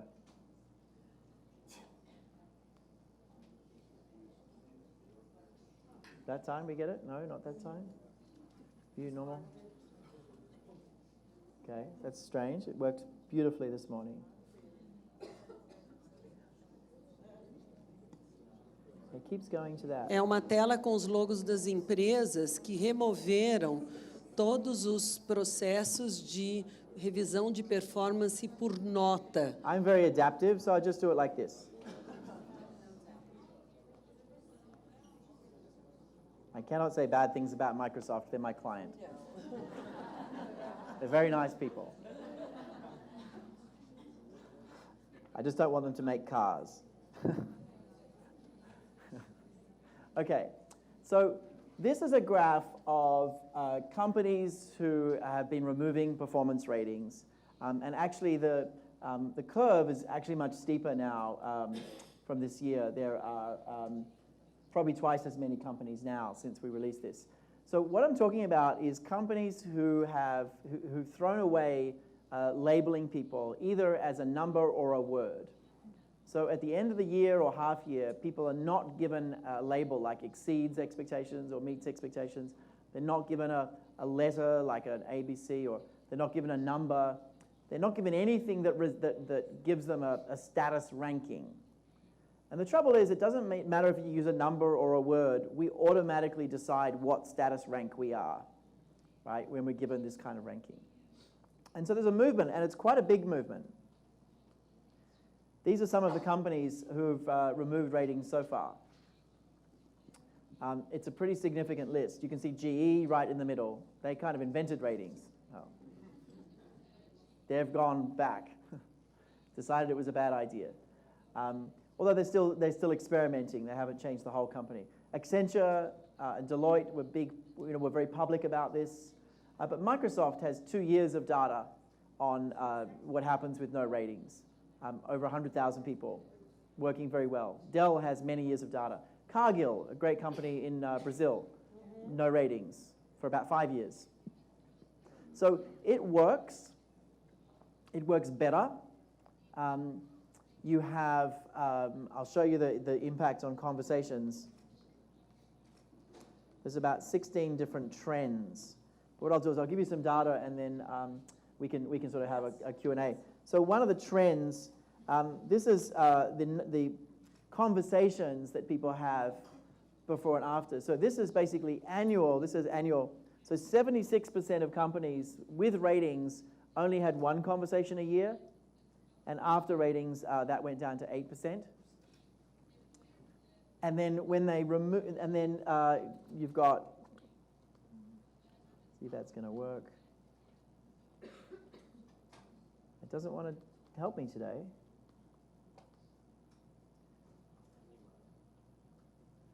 It's not being my friend today, this computer. See if it'll be my friend now. not going to be my friend. It goes exactly the opposite, is the short story.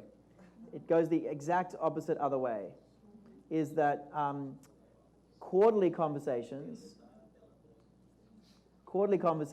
before are only a few percent and after are about 80%. So when you remove ratings, you end up, most companies are going to a quarterly conversation about performance, and many are going actually to a monthly conversation as well. So there's a lot to say here, and I've got to be careful because we have a lot of research, and there are 16 different trends that we discovered. This one, I think, tells the story. This is a very important study. This is basically Eli Lilly drug company, biotech. In January, they have ratings. They deliver the rating, pay adjustment, and bonus in January. So these are level 2. So these are not level 1. Level 1 was people they were not a fit. They were trying to get out. Level 2 were people they wanted to grow. They were not the best performers. But if you get into Eli Lilly, you probably have a PhD or a master's. You're very smart. You're just not the smartest of the smartest of the smartest. But you're still very good. And so these level 2s, they wanted to keep. What happened is they dropped 85% in engagement straight away. Okay, I have one of those too, but I can use that. Thank you. They dropped straight away, and they stayed dropped for 18 months. And the only reason was the rating, right? So you'd say, well, that makes sense. That's the bottom people. Fair enough. Maybe that's a price we can pay. But guess what? 3 and 4 is like the whole middle of the company. It's more than 50% of the company. These people dropped 80% as well. It's technology challenges today. No, so don't mess with my computer. Thank you. There you go. So these people, about 50% of the company, also dropped 85%. Oh, but it's okay, they came back in 6 months. But you're losing 6 months of engagement for no reason other than this rating. Now, the top people, whenever I talk to companies about this, they say, well, we don't want to get rid of this because top people will be anxious. Top people won't know that they're top people. Rubbish. Top people much prefer not having ratings. And one of the reasons is top people have teams, and they really hate having this very uncomfortable conversation with their team. And they're much happier not having it. Okay? So even top people were reducing in engagement 15% for about 3 months. And we've seen this consistently. Microsoft talked about this. Top people really prefer not to have ratings. So there are a number of reasons that we keep ratings. We think that top people like them. Not true. Right? If you follow the research, just not true. We think that it's the only way to pay people fairly. Completely not true. 75% of people think that these number systems pay them unfairly. Right? Very good research from I4CP, an industry group, shows that 75% of people think these systems are unfair. So it's not exactly working to pay people fairly. And secondly, companies that have removed ratings actually are finding a greater differentiation in pay. So companies who remove ratings are still doing pay for performance. They're still differentiating pay, so people are paying different. When they remove ratings, there's often a greater gap between the top and the bottom, which tells you it's actually more fair. So that's one reason. Another reason is they think that people won't be motivated without ratings. Actually, I think they're demotivated by ratings. And what we're discovering when you remove ratings is an increase in collaboration. So when we've studied companies who have removed ratings, there's a big bump in collaboration and agility overall, and overall engagement. We haven't seen a correlation to business performance yet. We haven't got enough data from enough companies. But there's a strong alignment with collaboration and with engagement overall. It doesn't necessarily make people work harder, but it makes them a lot less upset and distracted and a lot more collaborative. So this is one piece of improving performance. You also want to teach managers how to have quality conversations. But that's much easier if you start with removing ratings. So in North America, it's been a big trend. It's just kind of starting here. We'd really like to encourage companies to follow the research, not follow imaginary ideas. Follow the actual science. In Brazil, and while there is a crisis, do things that will really make people happy. Do things that take away pain. This is a great time to make this kind of move in Brazil. You need something that makes people engaged in a crisis. This will lift engagement. So I want to challenge you out there to follow the research. And in Brazil, I'd like to start a movement as well. Let's take your questions, first of all. Yes, there is one lady from the audience wanted you to explore a little bit the situation of working with CEOs, CFOs, those very top guys that are heavily under drugs, not illegal drugs, legal drugs to reduce stress, to get more attention, because they are taking so many pharmacies, medicines, drugs to deal with tension. And how is to deal with this kind of brain? Make sure it takes a nap every day.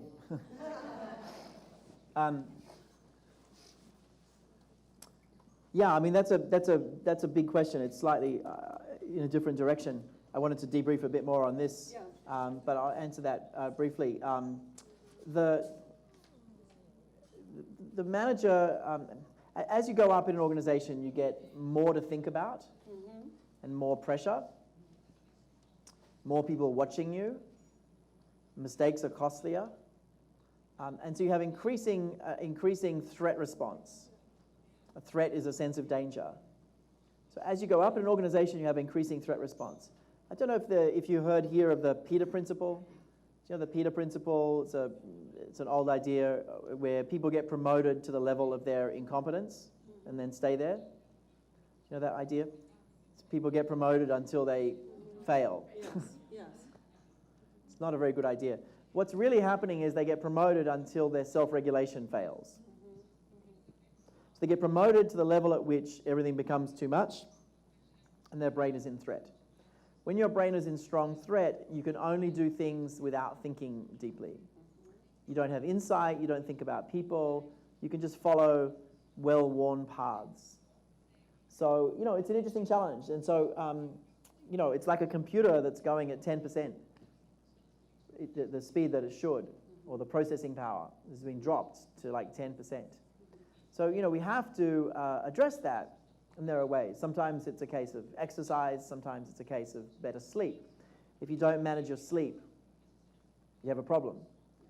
If you don't manage your sleep, negative things stay in your memory and positive things don't. If you don't manage sleep, your self-regulation drops, right? It's a problem. So sometimes it's as simple as just really managing sleep. Sometimes it's exercise. Sometimes it's building a social support system. It can be quite isolating being an executive. You don't have any relatedness with people.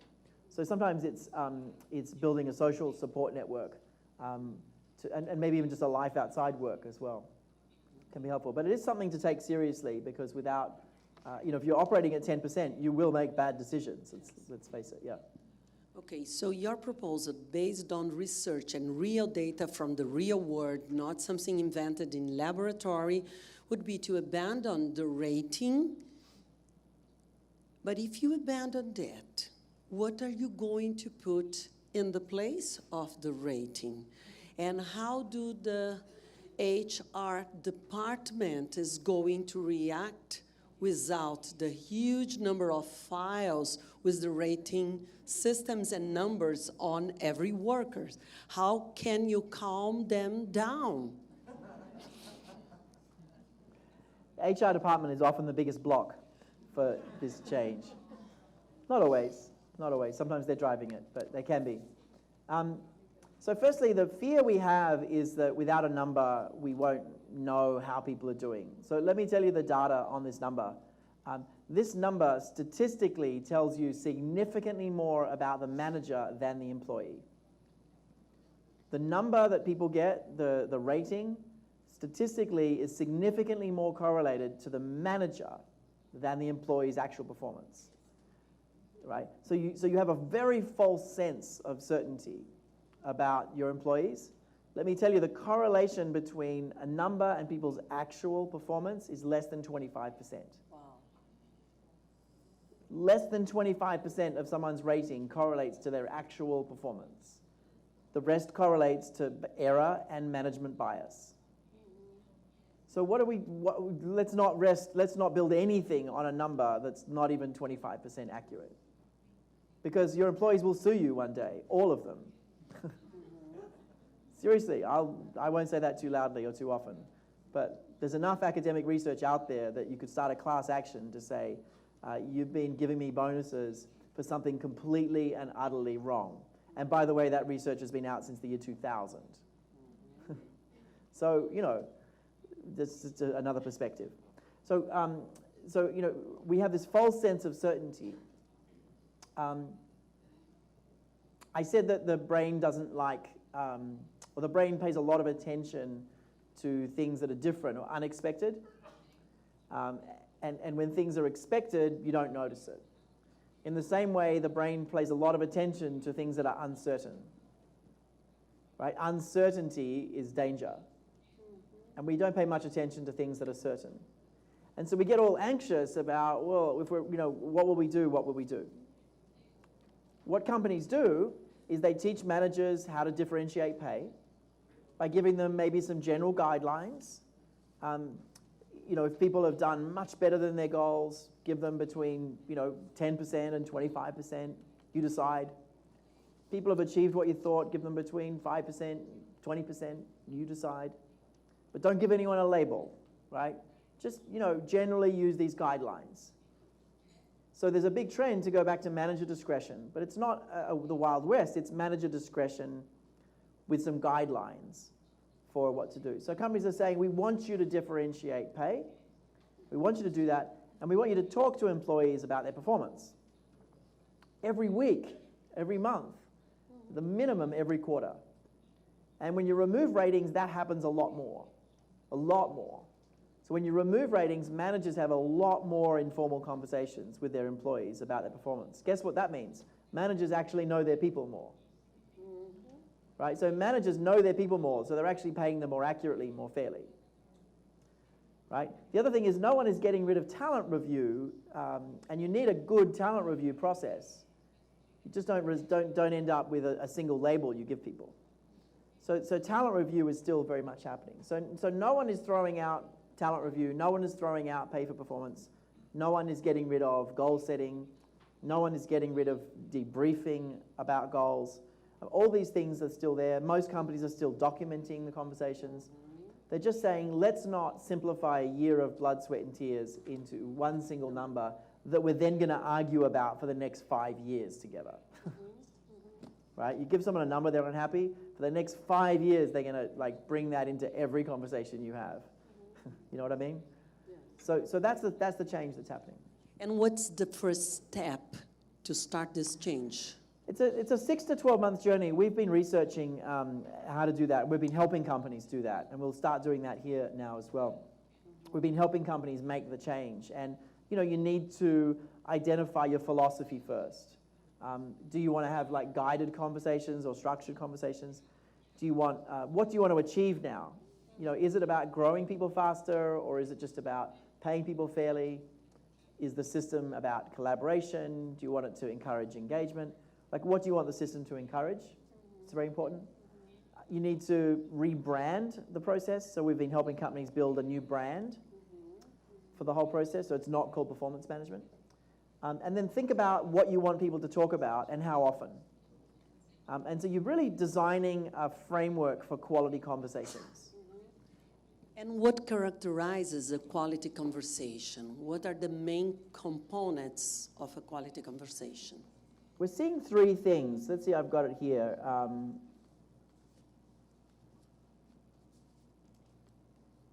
don't think I've got it here. I'll just, I'll talk it through with you, I think is the fastest. Let me talk it through. 3 things. And these are 3 qualities of a conversation, and also 3 things that managers need to learn. The first is learning to minimize the inherently stressful nature of these conversations. So make these conversations less stressful. And we have a model for that called the SCARF model. Some of you know about that. It stands for status, certainty, bless you, autonomy, relatedness, and fairness. So the SCARF model describes the 5 things people care about. And you can use the SCARF model to make these conversations less uncomfortable. Even talking to a top performer who's done really well, it's still going to be slightly uncomfortable, because talking about performance in any way is uncomfortable. Right? Feeling like you're being judged in any way is uncomfortable. It's human nature. Right? We're very finely attuned, or very highly attuned to social judgment in any way, because we get all our resources from other people till we're 12 years old. So we're very focused on other people's opinions of us in case they think poorly of us, and basically we die. So anyway, these 5 issues, status, certainty, autonomy, relatedness, fairness, these 5 issues, people obsess about these in conversations, and you can use this to your advantage as a manager and try to increase people's sense of certainty by being clear about your intentions. Increase people's sense of autonomy by giving them choices in how you have the conversation, being respectful, asking permission first. You can increase people's relatedness by having shared goals rather than competing goals in the whole process. So there are ways of, essentially the first principle is make this very overwhelming conversation just uncomfortable, right? And then use that to have a more honest conversation. So reduce the threat in order to have a more honest conversation. So it's not reduce the threat by not giving feedback, or don't reduce the threat by not discussing performance. Reduce the threat and then have an honest conversation. That's the first principle. The second principle is have a growth mindset. We heard a little bit about growth mindset from the video. A growth mindset is about getting people to focus on improving rather than proving themselves, right? And it's always one or the other. Everything you do as a manager particularly will nudge people to try to prove their worth or improve themselves. You'll nudge people to try to look good or try to get better. And what you want to do as a system, you want to have everything about your system be nudging people toward getting better. Constant improvement. So the conversations should focus on progress, not just outcomes. Right? The conversations should be about, where were you, where are you going? Not just did you deliver the result. So you're creating a growth mindset, right? So that second principle is really key. And the third principle is around insight again, is we really want to activate insight if we want people to really change. So insight changes the brain. We want to activate strong insights in these processes. So these are the 3 principles: minimize the threat, create a growth mindset, facilitate insight. These 3 ideas we find you can use to redesign the whole process. There are also 3 ideas that you can teach managers at scale for having better conversations. So we've built some assets for that, some short videos and things like that teach managers this work very quickly. Should we give them 4 minutes to connect? Absolutely. Ok. 4 minutos para conexão e perguntas, por favor. Thank you. Muito bom, vamos voltar. Quem tem perguntas? Perguntas, ok. We have questions, David. Ok. Levante a mão quem me ouve. Por favor, silêncio. Ok. Pergunta. Shhh. Pergunta. Posso? Pode, claro. Sobre a avaliação de performance sem números, né? Que, sem dúvida nenhuma, é uma grande quebra de paradigma, né? Da qual eu acho que é bem instigante. E a minha pergunta para quebrar, né, sair desse sistema estruturado e ir para essas conversas de alta qualidade, requer que a companhia já tenha uma cultura instalada de feedback, maturidade nas conversas, ou dá para uma empresa, por exemplo, com gestão familiar, que está começando agora a avaliação de desempenho, eles não sabem, por exemplo, dar feedback, se já dá para ir direto para esta etapa. Ok. Uhum. By canceling ratings, performance is a huge paradigm shift. Can this be applied in any sort of companies, traditional ones, family-run business, the ones that have already structured rating system, or the ones that have never even started to rate someone? So how can this be applied? Yeah, so far, we turn this on? Microfone do professor Is it abrindo. me again? Yes, you're back again. Okay. So far, we've seen a really wide range of companies do this. The first companies and the companies that have done this the most are technology companies. And with technology companies, there's a war for talent, right?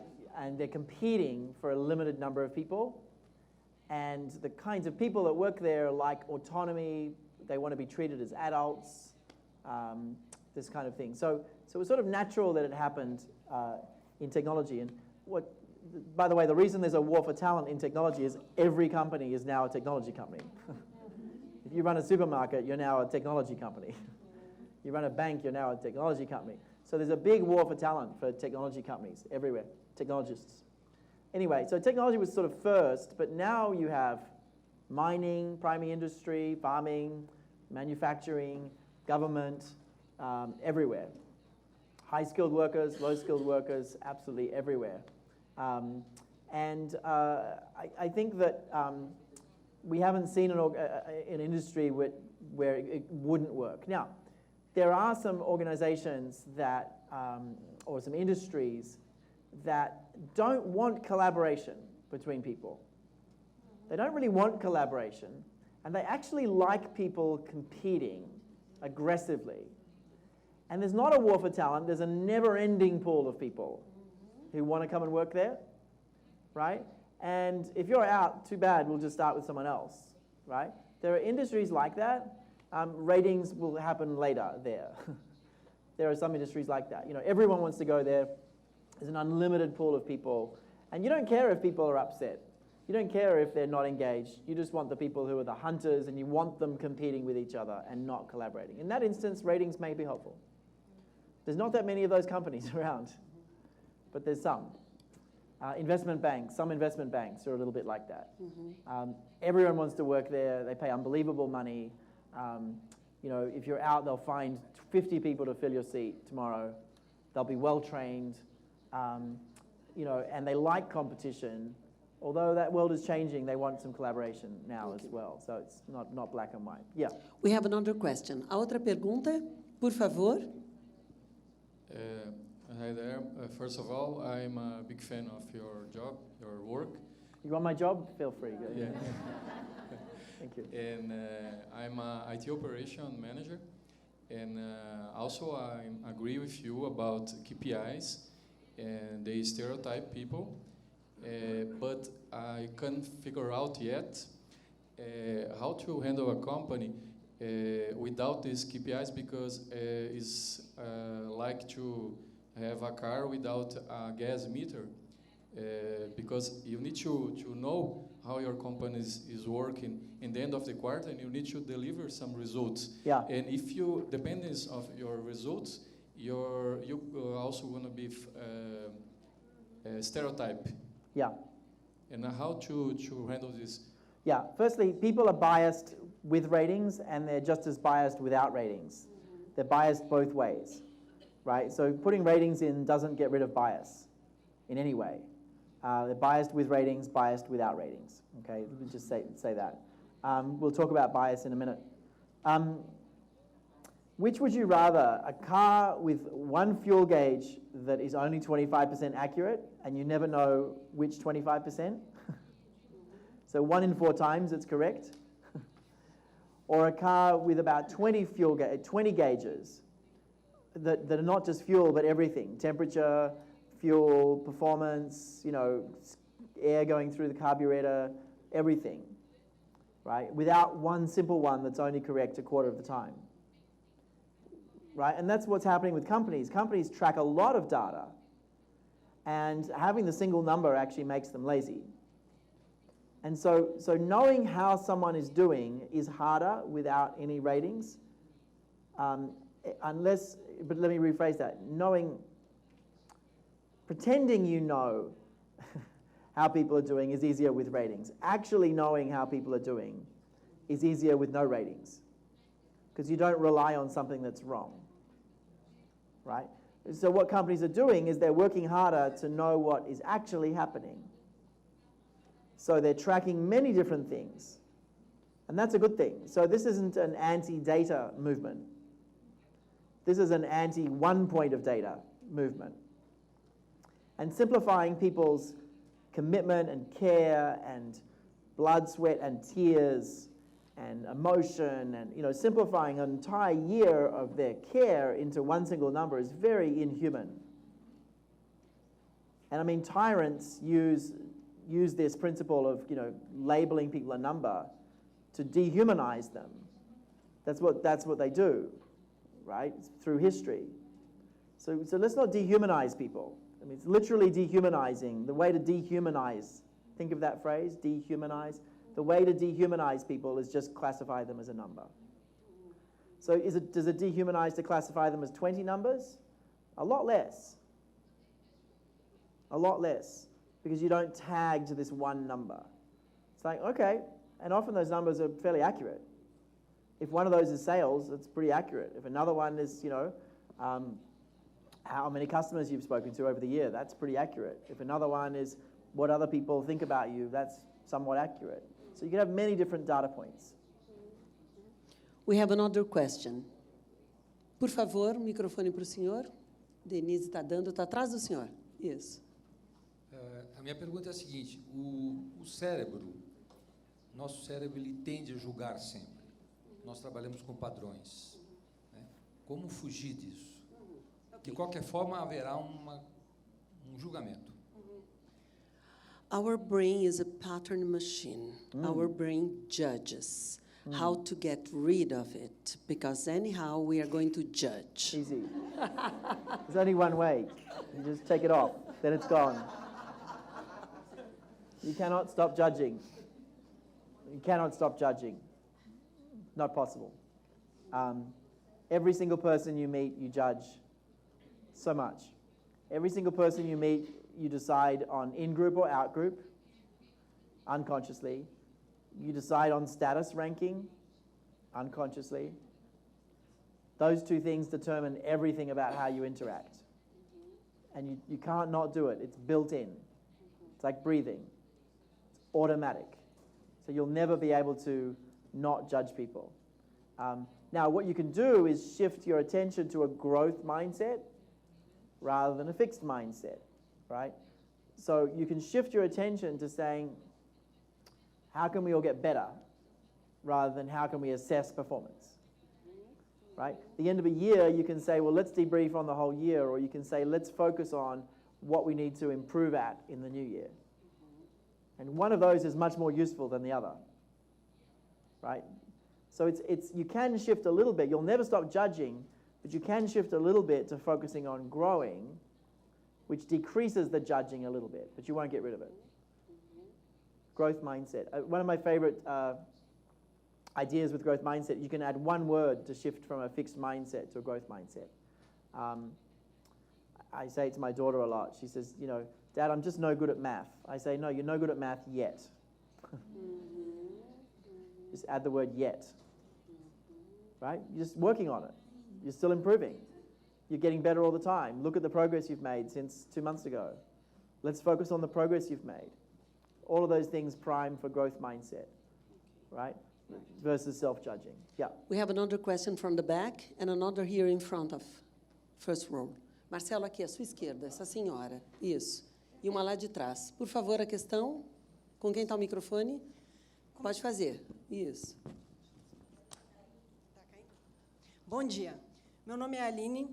Eu trabalho com gestão de pessoas, eu sou gestora de pessoas de uma organização. Minha formação é em psicologia, então eu tenho os meus conceitos.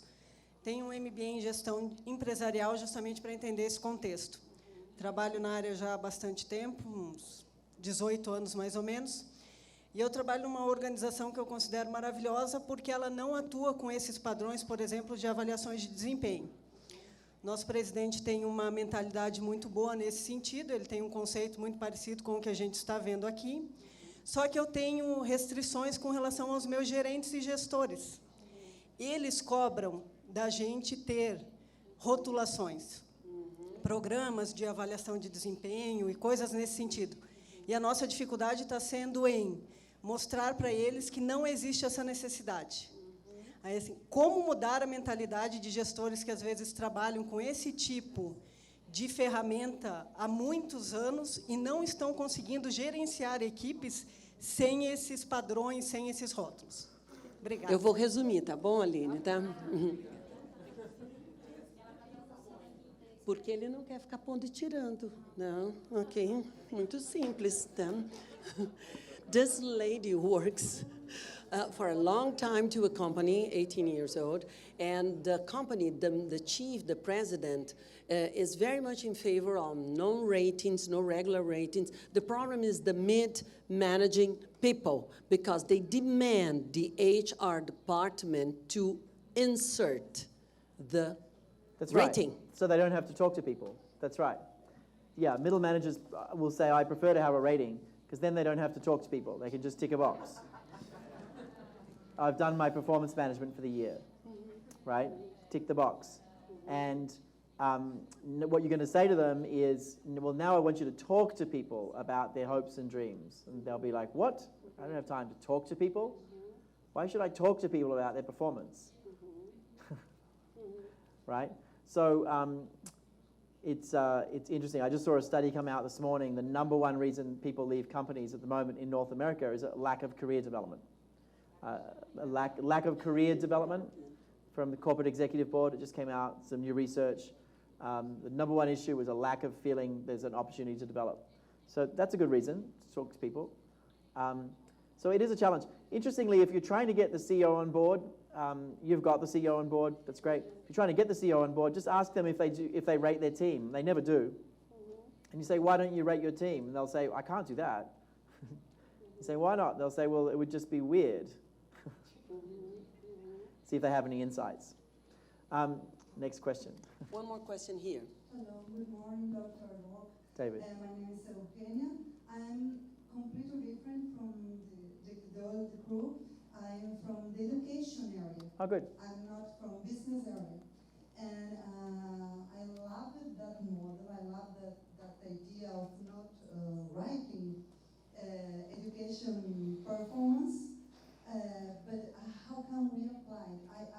I agree with you that it's horrible. It's dishumanized that students that are future professionals with numbers. Now you are number one, or you have a 10, or you are a 6 student. It's horrible. It means nothing. Yeah. In fact, but how can we apply really, for real, that system? I'm very worried. I teach future engineers, so it's very, very hard. It's an interesting question. Just had to get something out of my mind. I'm on the board of a school called the Blue School. Very creative.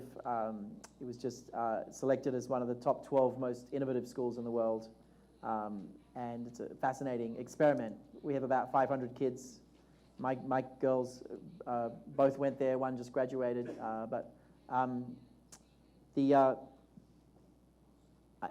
Let me say one thing. Calling someone like a 2, the problem is it lasts all year. There's nothing inherently wrong with, in fact, there's a lot right with getting lots of feedback in the form of numbers if it's regular and if you can see the numbers move when you apply effort, right? So, for example, in schools, the old system of, you'd get a report with an A or a B at the end of a term is slowly being replaced with scores that you can see every day online based on all your tests. I don't know if it's happening here, but in North America, my daughter goes online and can see her scores today, and they'll be different to yesterday based on the tests she's done and other things that she's done. And she can see how they're going up and down. She can try things. She can work harder. She can see the difference. right? And that's so different to getting something at the end of the year, right? And I think it's a good thing. Has some unintended consequences, but overall it's better than just, you know, a rating at the end, because you feel more autonomy, you know, and more certainty and more fairness, right, as you go. And that balances out the status attack. I was going to say one other thing about that. So I think overall that's a good thing, to be able to kind of see your numbers and interact, and be able to, you know, try harder and actually see the numbers go up. There is another question in this line that was sent to us previously from Luciano Meira, and he said he's also from the academy, and he wants to understand better how the knowledge from neuroscience can be applied to help learning at the university. How do we help adults in the learning process to improve? We should dig into that in the chunk on learning, probably. Okay. Because I'm going to So spend we'll move probably that an to hour learning. on that question when we talk about learning. Should we move to diversity and inclusion? I think so. There's just like a little level 1 insight in the back That's of my good. mind You mark it down. about education, but it'll come. O professor One more acabou de ter question? insight número 1, depois ele vai explicar como é que é essa escala eureka do nível dos insights, que é recentemente criada e apresentada no Summit. Então, ele está anotando, como vocês também devem anotar, porque ele vai fazer o exercício no final da tarde. Mais alguma questão ou podemos mover? On performance. No, we are okay. We're okay? Yes. All right, let's move to bias. It'll come back. Bias. Okay. So we're going to change gears, change topics, and I may show some slides, I may not. Let's start with not. And we'll talk about unconscious bias. So who put your hand up if you've noticed that other people are quite biased? Have you noticed other people are quite biased? Right? Okay. People are quite biased. Bias is a strange word. It's like stereotyping. It's like grouping people together. It's making an assumption about people. It's not thinking deeply. It's many things. At a basic level, we actually really need bias because we can't make every decision fresh. If every decision, if you had to make every decision like thoughtfully, you wouldn't make it past breakfast. You'd be exhausted. Right? You have to use pre-existing biases. Oh, I sit at this place in the table. I hold my fork this way. I eat this cereal. I use this milk. You know, I sit in this direction. You know, I put my milk back in the fridge. Every decision, if you had to make every decision and think it through, you'd be a wreck. It's an economy process. Yeah, you're being economic with your decision making, because decision making is difficult and it reduces.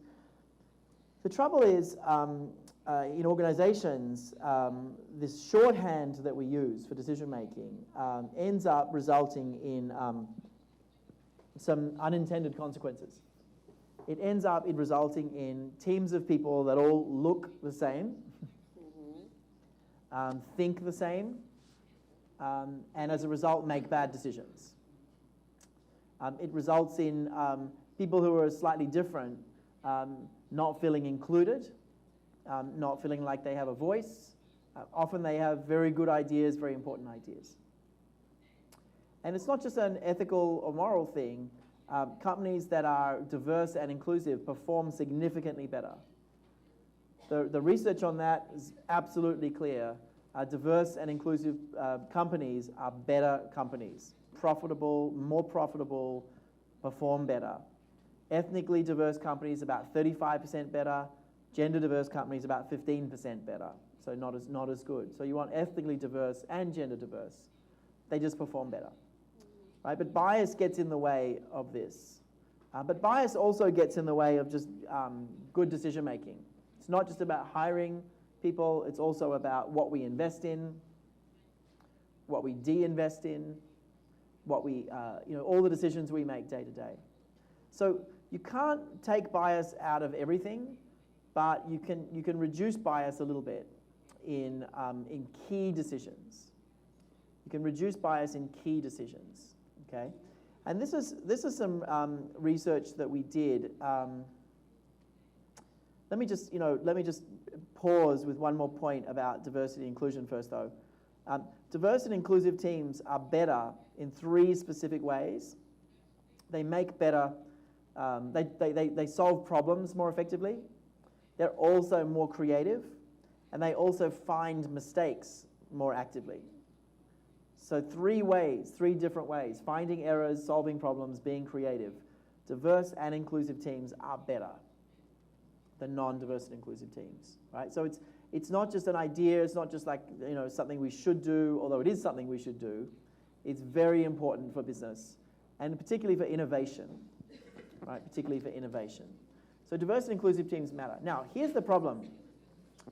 Bias is mostly unconscious, and you can't just teach people about bias and then they'll be less biased. You can't just teach people about bias, they'll be less biased. The reason for that is it's not an awareness problem. Bias is a strange thing. Many leadership issues you can teach people about and they'll be better. You raise awareness of something, people improve. 12-step program, the first step is to accept you have a problem. It's not the case with bias. It's not an awareness problem, and it's also not a motivation problem. It's not that people aren't motivated to be less biased. The problem is, it's actually a perceptual problem. So you can't add up like 3 digits. If I said, add up, 7, 9, and 15, and then at the same time, I want you to multiply, 12 by 19, right? You can't do those 2 things at the same time. Can anyone do those 2 things at the same time? It's physically impossible. Physically. Is it a motivation problem? If I offered you $1 million to do it, could you do it? No. You might pretend to do it, but you can't actually do it. It's not a motivation problem. And if I taught you how your brain works, it wouldn't help. So there are certain processes that just don't happen at the same time. And one of those is making a decision and noticing your bias. Those 2 things can't happen in the same moment. And so what happens is you can, in theory, you can see yourself being biased in hindsight. So you can see other people being biased. Have you noticed that we see other people being biased, right? So we can see other people biased. We can see ourselves being biased in the past. I'm sure we've all looked back and gone, that was a terrible decision. I made that because I just thought the person was similar to me, right? So we can see bias in ourselves in the past. And in theory, we can see bias in ourselves in the future, but not with the current state of bias research. So I want to show you a picture. Can we go to my slides? I want to show you a picture. Slides, por favor. I'll show you a picture. This is a fun picture. So, look at that. Okay, so this is a tower. You can see light there. There's a square here. There's no trick. There's a square there. There's a letter A, the letter B, right? The letter itself is the same, but you see how the square is a different color, right? I'd like to say it's a different shade of gray, but I can't say that anymore. Okay, so same color, different shade. Okay? So the problem is, these are exactly the same shades. This color is exactly the same as this color. Try and see it the same. It's exactly the same. I promise you, it's exactly the same. If you really squint so nothing comes in, maybe you can see it the same, right? But you can't really see it. So let me show you. 2 gray lines. Put it over the top. And if you really look, if you look like here, we saw these are the same. If you look like there and look like there, and just, if I do this, I can see it, and this, I can see it. We work with a big engineering company, and all the engineers cut it out and put it on, and they did eyedropper tests, they did everything. And you can see they're exactly the same. So now you know these are the same. If you look up close, right, you can see that they're the same. So now you should totally be able to see them the same, right? See them the same? Can't see them the same. There is no physical way to see them the same, even though you've got all the education you need. And it doesn't matter if I offered you $1 million to see them the same. You can't see them the same. So it's not an awareness problem, and it's not a motivation problem. You're just going to be biased to see these as different, right? The reason is the way light falls on the right, your brain compensates for this light. It says this one must be in shadow. It compensates, right? And as a result, you see these as different. There's no way around it. I could teach you a year-long course on perception. Well, I couldn't, but I could probably teach a 2-week course on perception, and you still would see them as different. So here's the problem. Just telling people to be less biased is fun, but it's really a waste of money, right? So if you want people to be less biased, you actually need to give them a tool for taking bias out of processes, not people. So you can't take bias out of people, you can take it out of processes. And the way to do that is ahead of time. So that's the big idea. Let's just have a conversation first, and then we'll go further. So I read this wonderful June issue on bias, this one at the Neuroleadership, Breaking Bias Updated, the SEEDS model. Yep. And what amazed me is that you manage to have a checklist of 150 possible bias. This is huge. This is a lot. Yeah. And you propose a way, a model to break through, to change it. Can you share this model with us? Yeah, absolutely. This is a model that we only released in February this year, and it's already become the major framework for breaking bias in maybe 500,000 employees in North America, big companies. The idea is you can reduce bias ahead of time, but not with the current state of bias research. So currently there are 150 biases, plus or minus 50. So what's happened is, in the world of bias research, everyone's been claiming biases as their own and calling them their own name, right? Mm-hmm. Many of them are just slight variations of other biases, and there's been a huge proliferation of bias. And what we did is, it took 2.5 years, is we organized all the biases into what creates them in the brain. It was a very complex project, but scientists do complex things, much more complex things. But we were able to organize them into what drives them. And using this framework, you can now look at a process and work out what kind of bias is likely to happen. It's a little complex, so I'm not going to go too far into the model, but I'll show you the basic idea.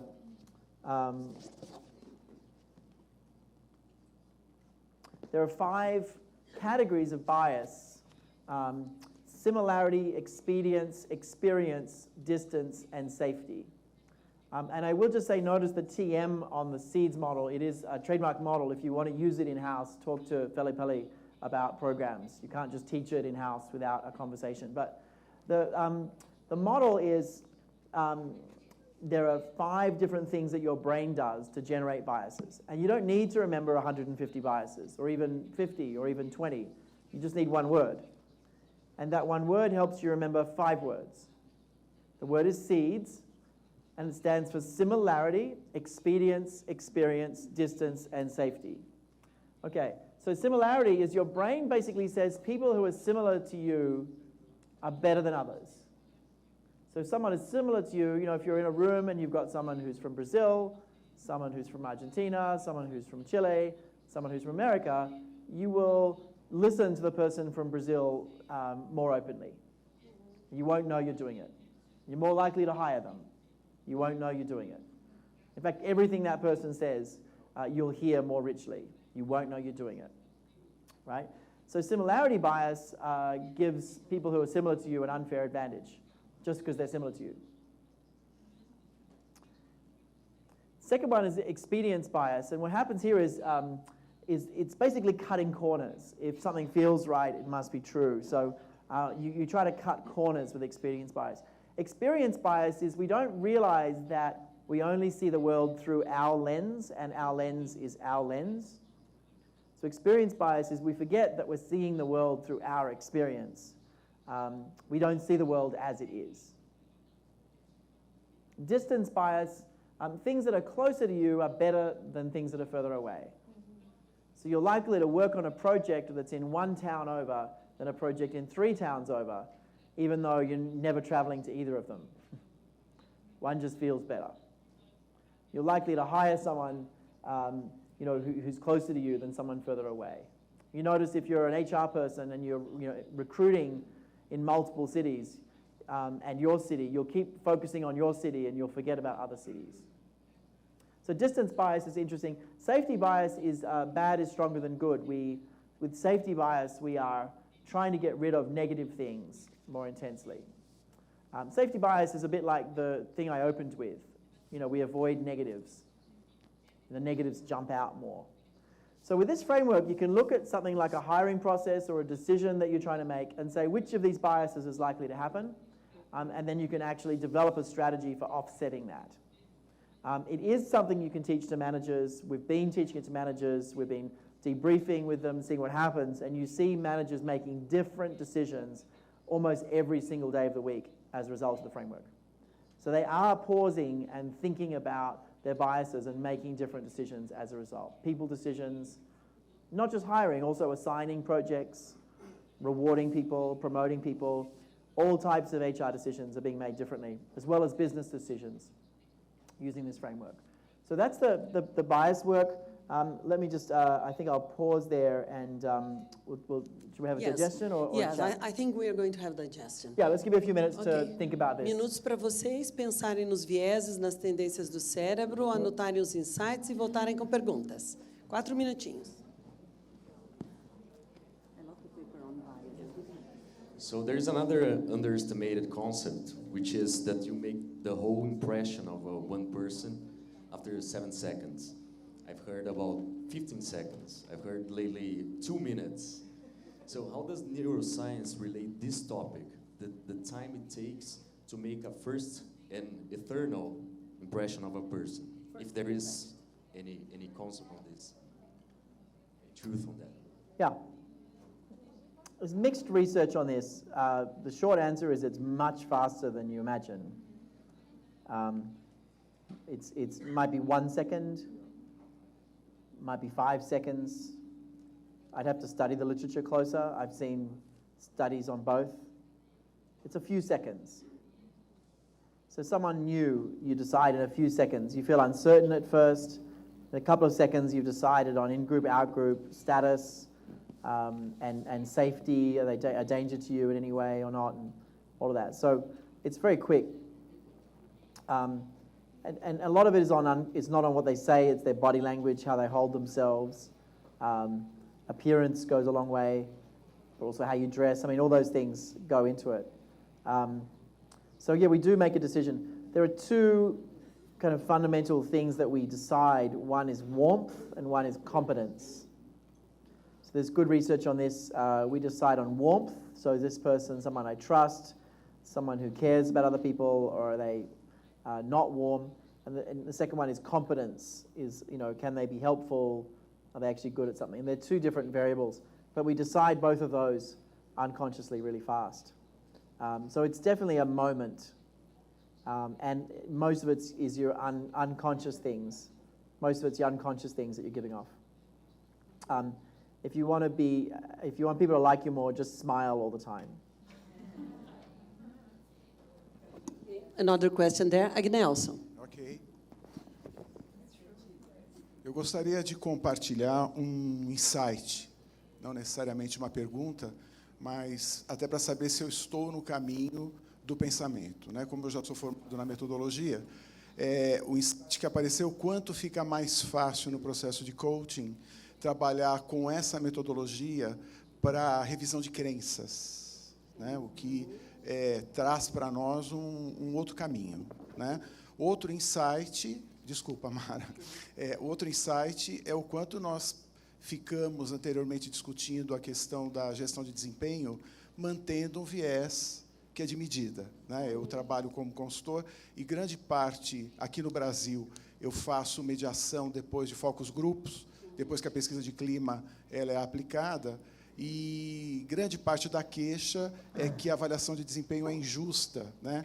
E aí os jovens pedem para que se tire o valor, né? Que se tire o rating, se tire a medida. Basicamente é isso. Obrigado, e obrigado por ele ter vindo. Two insights that he wants to share. So my question to you is, do you want to listen to these insights now, or do you want to displace for the insight part? Let's hear. Okay. One insight is on that this model can really helps in coaching to reduce bias. So it really improves the coaching work. He is an RCS person, so he's from our methodology. And the second one is that this is really helpful for young workers on the organizations because they hate ratings. So this can help them to engage more because they are going to feel more comfortable with the system. Yeah, absolutely. Yeah, no, some good insights. Thank you. Mais alguma pergunta? Alguma coisa? Other questions? No. Otherwise, I'll talk about insight for a minute. Insight for a minute. So I want to give you one more idea before lunch. One more idea. Did it stop working? O que acontece? Chiando, por favor, o fone entrou de novo no canal do chiado, tirando do chiado, passando para o canal da voz. Ok? Consertou? Como é que tá? Continua chiando? Continua chiando, pessoal. Perfeito. Did it stop working? Yeah. Agora está perfeito. Ok. Agora está péssimo. White noise. Ok. They're having white noise on the earphones. Tá? Pessoal, estava entrando ruído branco. Corrigiu? Tá ótimo agora? Perfeito? Ok. Go ahead. Okay. We can go. So this is a great point before lunch to actually check in with you and sort of see how the morning has been going. So at the end of the summit last week, I introduced a model that I think could be a really powerful model, or certainly useful. Not hearing? Cannot hear? Continua ruim, pessoal? Ok, tá bom, tá ruim para o pessoal da frente e tá bom para o pessoal de trás, é isso? Ok, tem alguma coisa na transmissão. A turma de trás está ouvindo bem, a turma da frente não. How about now? O auditório está sendo tratado injustamente. Está ferindo uma das dimensões do SCARF. Fale. Não colocar o celular perto, por favor, do sistema, da caixinha. Tá? Are the machines running out of battery? Yeah. No. They are putting the cell phone close to the transmitter, and it's interfering. Ah, cell phones. Ok. Gente, por favor, cell phones fora. Ok? Ok, go ahead. Now we found. Okay. All right, so at the Neuro Leadership Summit 2 weeks ago, we introduced a new idea. Still cannot? And the idea is it's the world's first scale for measuring the strength of an insight. And much to my surprise, big surprise, there was literally nothing in the world for giving us a common language for how strong our insights are. Now, if you're involved in coaching, or even if you've been listening today, you've heard that insights are important. In education, insights matter. Kids learn to read through moments of insight. Insights change the brain. Insights are very important. So we've had no language for measuring the strength of an insight. So I want to introduce this idea and then maybe debrief with you. So I developed and released a model for the strength of an insight. It's called the Eureka scale. And here's how it works. 0 is no insight. 1 is like what I had before. It's a feeling that insight might be coming. It's a sense that an insight might be there. It's very similar to like seeing someone and not remembering their name, but knowing that you know it. Right? Knowing you know something but can't remember it. Or feeling an insight is coming. There's like a tickle in the back of your mind, but you can't get it, right? That's a 1. A 2, a level 2 insight, I call a low-level insight. A level 2 is you have the insight, but you forget it a minute later. Isn't that annoying? Like, oh, what was that idea? I had one of them up here too. Anyone see me have that? Some of you saw me have. I had a level 2. It's really annoying. It still hasn't come back yet. So a low-level insight, it comes and then it goes, or it comes and you decide it's unimportant and you forget about it intentionally. But it just doesn't have a lot of energy, doesn't hold, doesn't take root, right?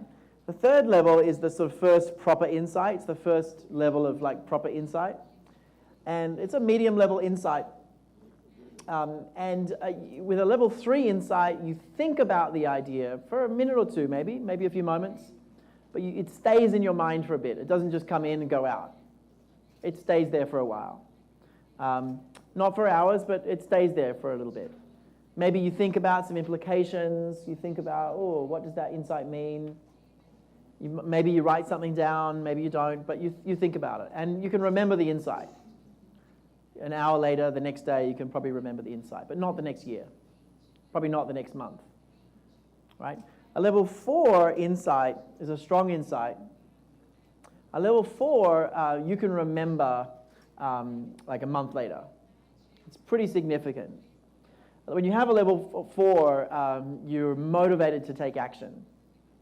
When you have a level 4, you can't help but like call someone or write something down or start writing. You know, you're animated. It really changes you. Okay? You see something significant, and you're probably mulling over the idea for like quite some time, maybe the rest of your life. You know. So level 4 is quite strong. A level 5 insight is the most intense form of insight. And when you have a level 5, your life is never the same. You'll never, ever, ever forget that insight your whole life, right? You suddenly see something so powerful that it changes your whole world.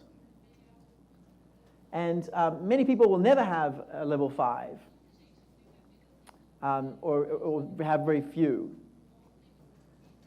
I think I have too many. I probably have one every few months. A level 4, I would probably have once a week, maybe a few times a week, depending on the week. A level 3, many times a day, all the time. I try to avoid level 2s, but they happen, right? So this is the framework, and it's a framework that you can think about like yourself with this framework, so it helps you think about just how insightful you're being, what's been powerful for you, what hasn't been powerful. If you're a creative person, if you write or teach or speak, you can actually get feedback about the impact of your writing. If you're a blogger, for example, how strong an insight did you have reading this blog? Let me do a test now. How many of you so far today have had, through this work, a level 2? Something came in and then it went. Let's see a show of hands. Quantos tiveram insight número 2 hoje? Que apareceu e sumiu. Level 3. So how many have had a level 3 where something's mulling over? Like insight 3. Most of you. How many level 4s? 4. It's a pretty big idea, something really sitting. Do we have any level 5s? Alguém teve algum insight 5? Any 5? We've got a 5. Do I hear 5? 4. 4. 5. Alguém com insight 5? Can you put your hand up high if you've had a level 5 so far? 1, 2, 3, 4, 5, 6, 7. Wow. 7, 8, 9, 10. A lot of people. So a lot of people have had a big, big, big insight. So that tells me today's been going better than I thought. Well, I should keep going. Encourages me, right? Lots of level 4s, some level 5s. So this is a guide for if you're writing or teaching or speaking or presenting or anything, running leadership programs, you want high insights. Right? So this is something to think about, and you know, over lunch, maybe talk to someone about this idea. What do you notice about insights in yourself? Yeah. Can I make a question before we stop for lunch? Please. Okay, so what's the worst enemy for having an insight? Cell phone. Cell phone. Okay, wonderful.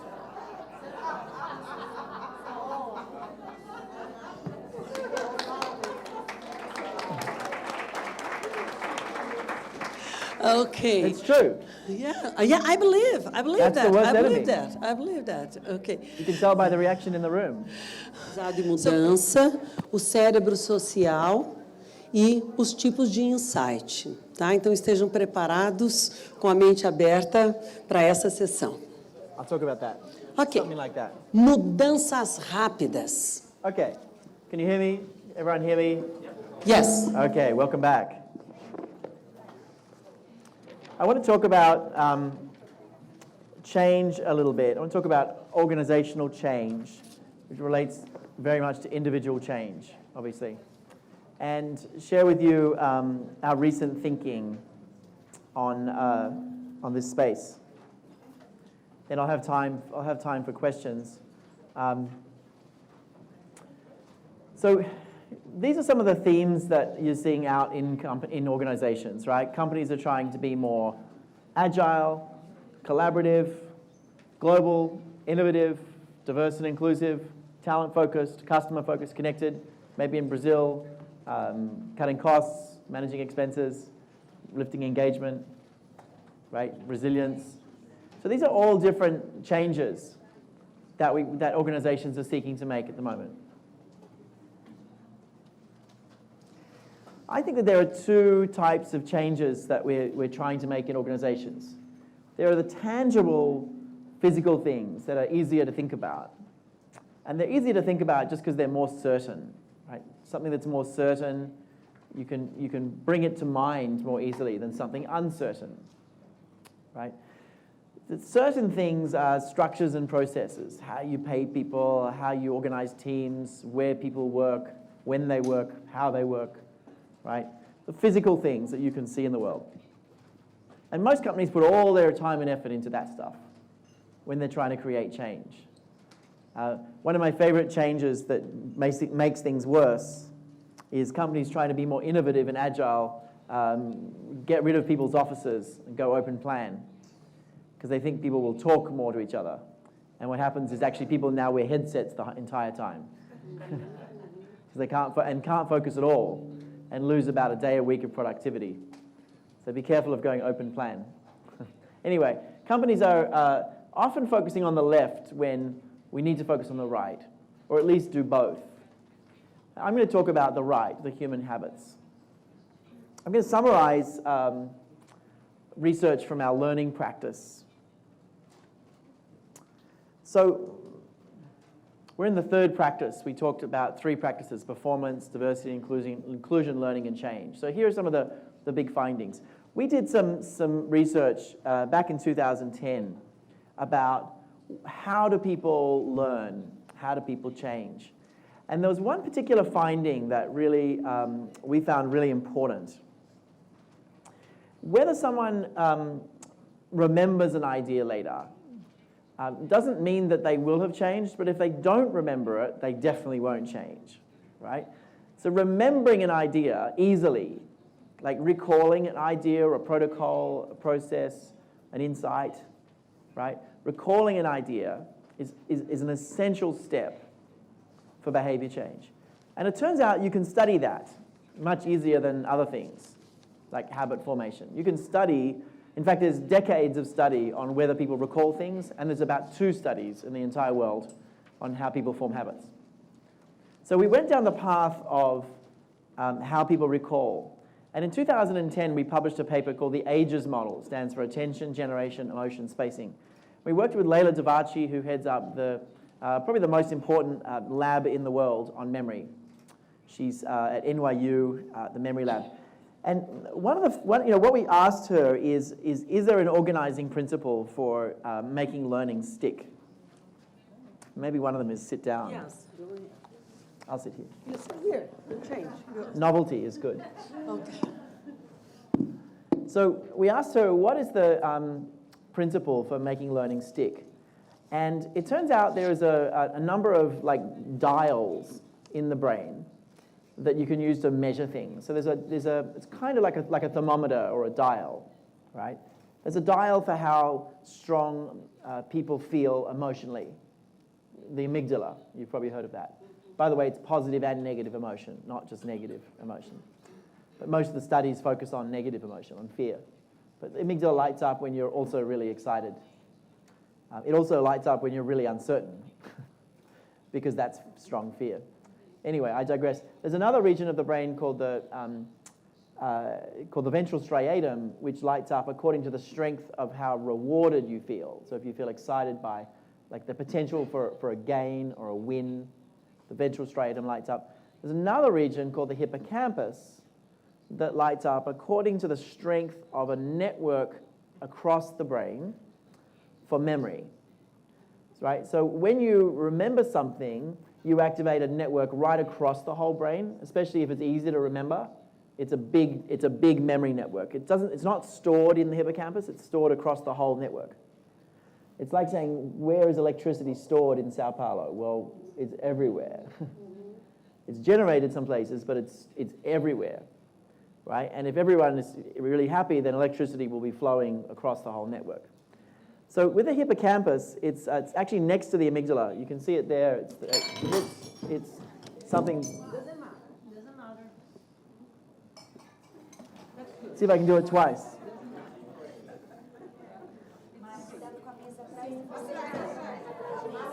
Look behind you.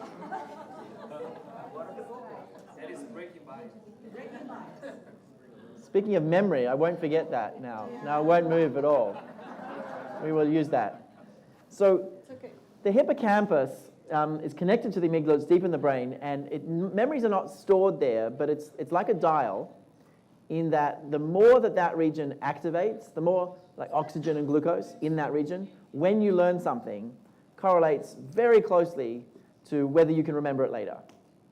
And it's one of those regions that you can actually study quite easily in fMRI and see, when you do a certain task, does the hippocampus activate? And there are thousands of studies done across labs all over the world for about 2 decades, testing out what happens when you try to make people memorize things. Bless you. And we were able to organize them into 4 foundations. And what's unusual about this model, it's not like SCARF where sort of they balance each other out. With this model, all 4 of these domains of ages need to be actually very high for you to be able to remember something like a month or 2 later, never mind a year or 2 later. So you need very high ages, we call it, AGES, for things to stick. And I'll explain what they are, and then we're going to look at how you apply this. So we've published 2 academic papers and 2 or 3 public papers as well on this. If you're a member of the Institute, you can read this and use this in your personal practice. You can't teach it. With our work, you can use it personally. You can't teach it without permission. So this framework, let me explain it. Attention is literally how focused you are. And there's a very big difference between very focused and kind of focused, but kind of checking your email too, right? There's a huge difference. One is like 9 out of 10 focused, and one's like 2 out of 10 focused, right? So your attention needs to be really focused and quite attenuated. That's going to be a terrible word to translate. Like a thin stream of attention, like focused really tightly. So not like a loose attention, but a tight attention, right? Very focused. When you're very focused on an encoding task, you're more likely to remember it later. You can see that in the world of multitasking, we already have a problem. Right? Okay. Generation is something that some of you are doing and some of you are not. It's fine. There's no offense either way. But generation is actively trying to make connections. You're generating links between new information and existing information. And when you generate those links, the new information stays in your brain much more likely. Because you can always recall the new information, and then you'll recall recall the existing information, then you'll recall the new information, right? So generation is actively making links. So when I arrived here a few days ago, I had one word in Portuguese. It's obrigado if you want to know. And I get into an elevator. Uh-oh. I have no idea where the ground floor is. Is it the 1 like America? Is it T? Is it S? Is it something else?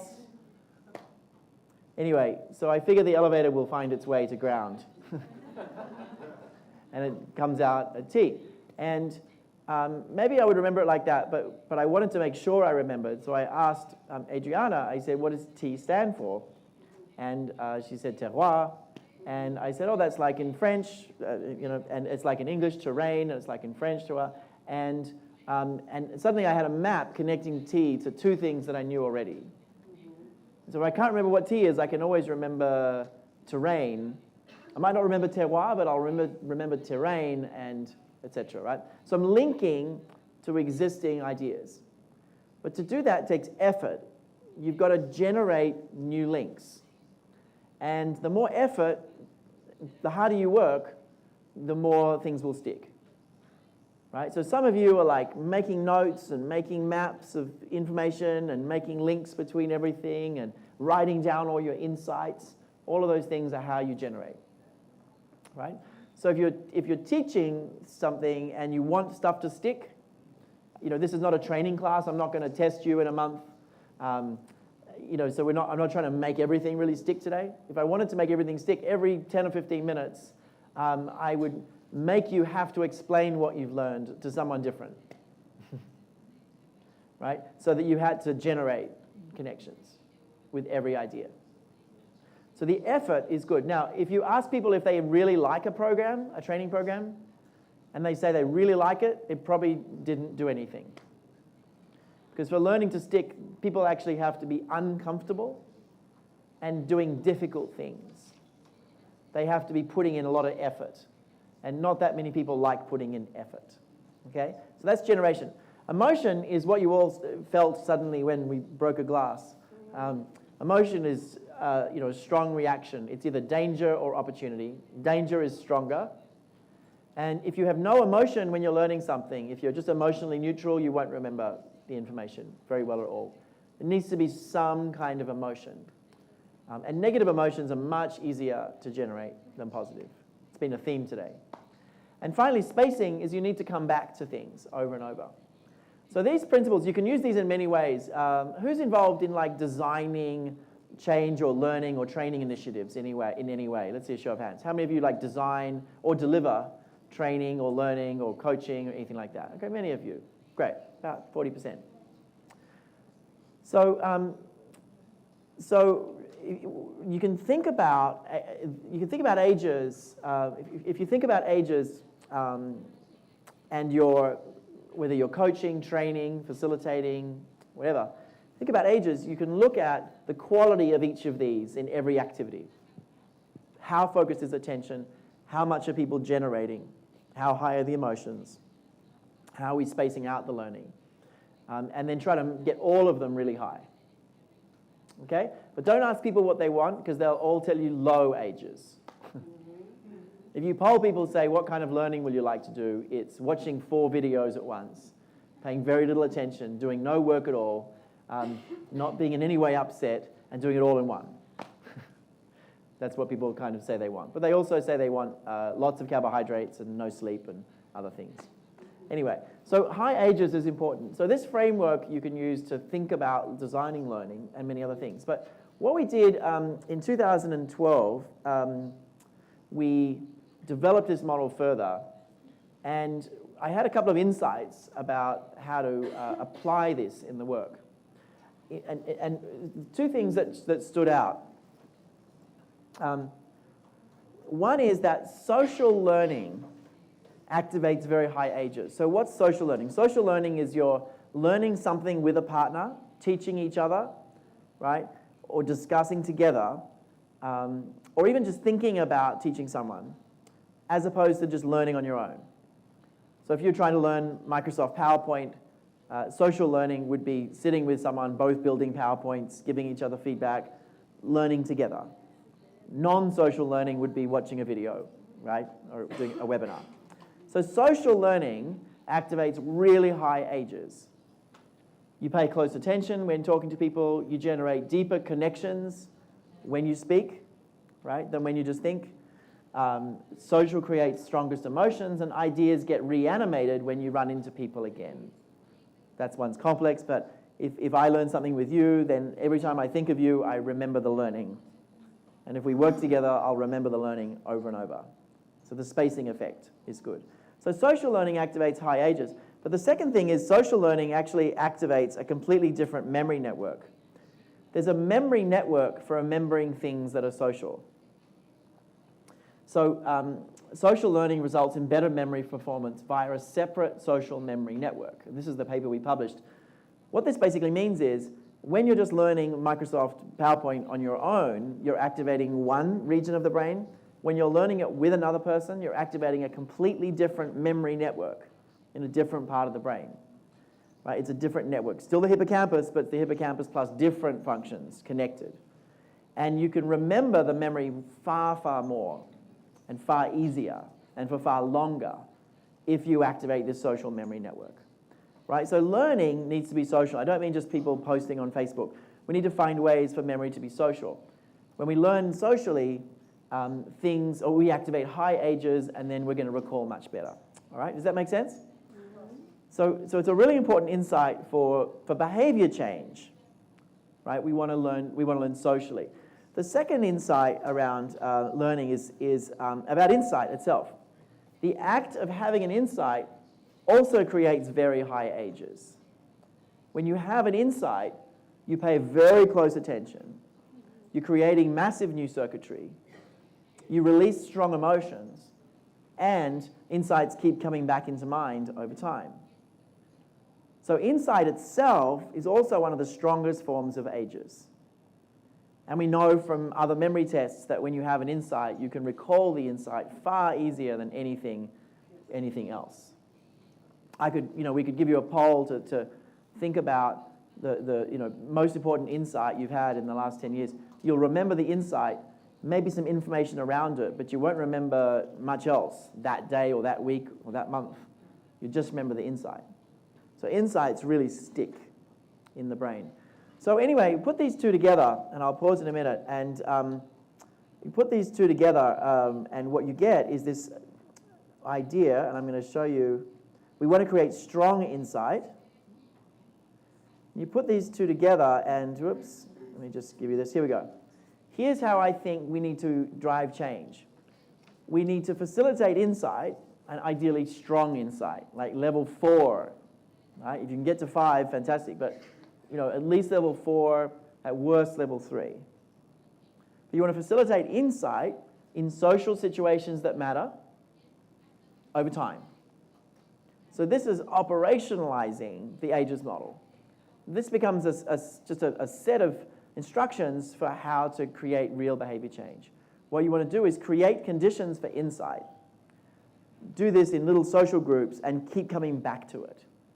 And so now when we're doing organizational change work, we're slowly shifting gears. We're still doing a lot of training programs, and if you want us to come in and train your managers and things, we'll do that. What's interesting though, if you want to train 2,000 managers or 2,000 employees or good numbers, you can actually do that at scale with this principle. So we've been getting more and more into the question of how do you change the whole culture, and designing solutions that people get like a little bite of learning every week for a month. Little bite, so it's spaced.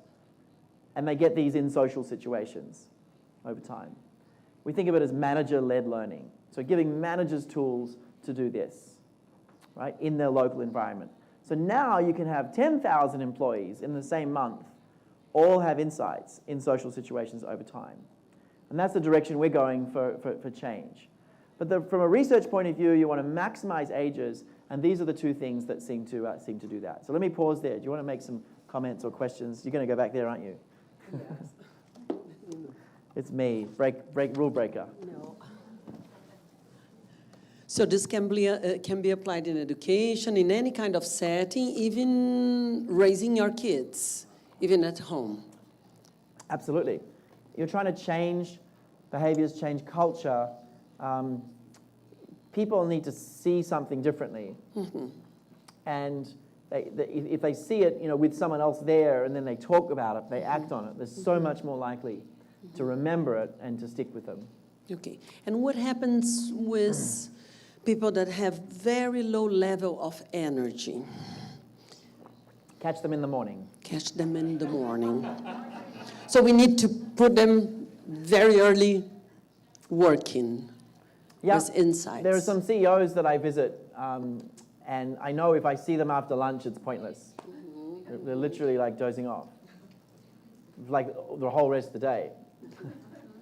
And what happens with the old brains, the elderly? That's a big question. It's a big question. I forgot I'm the very question. interesting on that.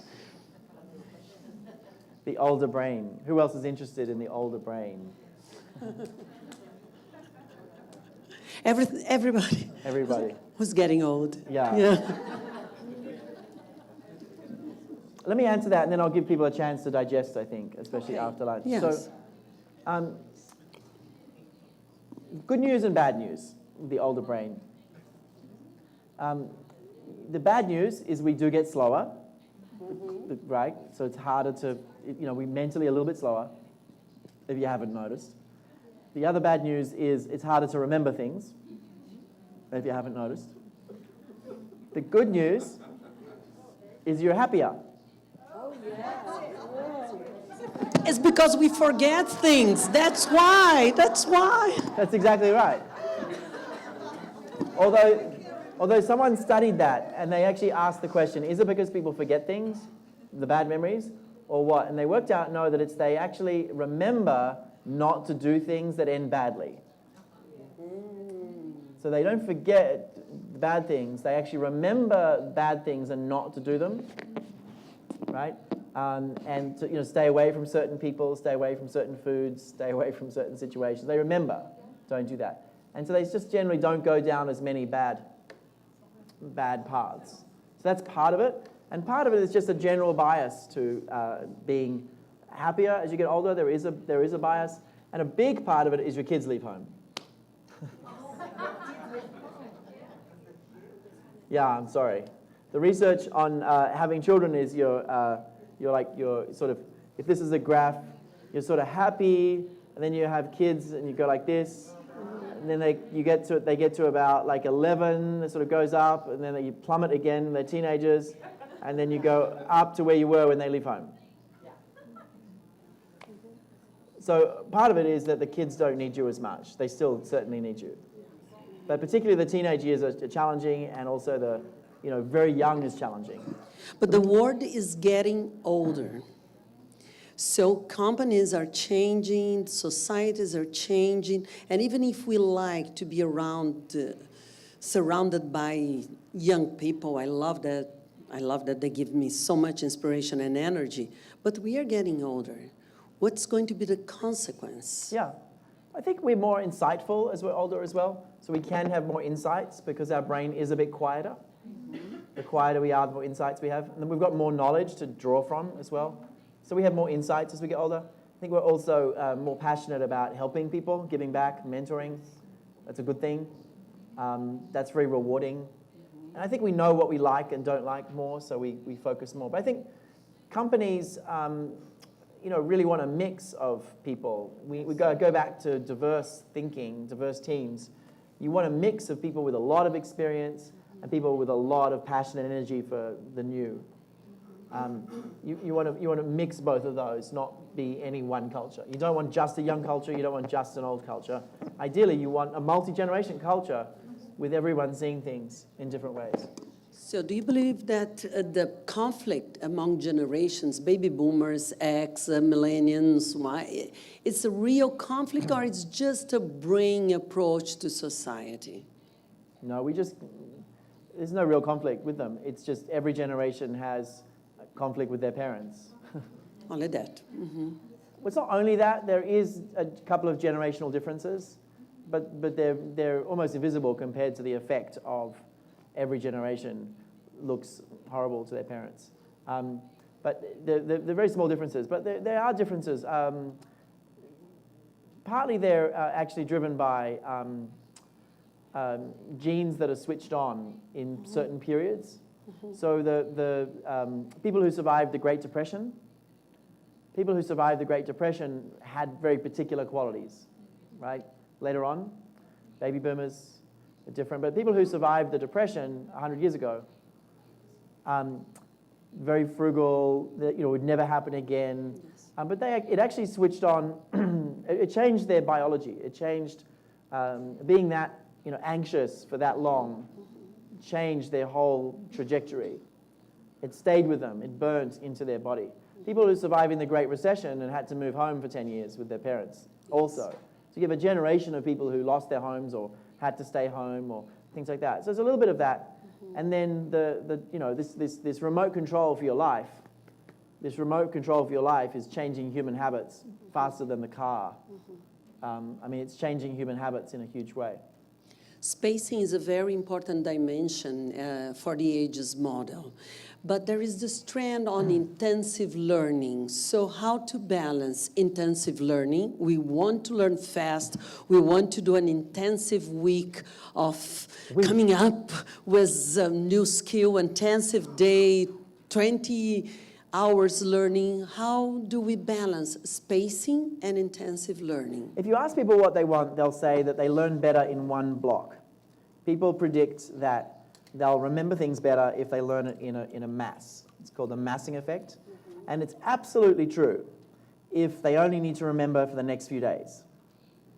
So if you're studying for an exam and you don't need to recall later, you should learn it all in a block, because you'll remember it really well, but only for a day or two. If you need to remember something in a month, that's a disastrous strategy. The length of time you remember something correlates to the space between learning events. Right? I'll say that again. How long you'll remember something is linked very closely to the space between learning events, the space between. So if you need to know something for a year, you're better to do an hour one week, an hour the next week, an hour the next week, an hour the next. You're better to do like 2 months of 1 hour a week. Way more likely to remember it than 8 hours in a day. Like 10, 20 times more likely to remember it. Now that number is not scientific, but just a lot more likely.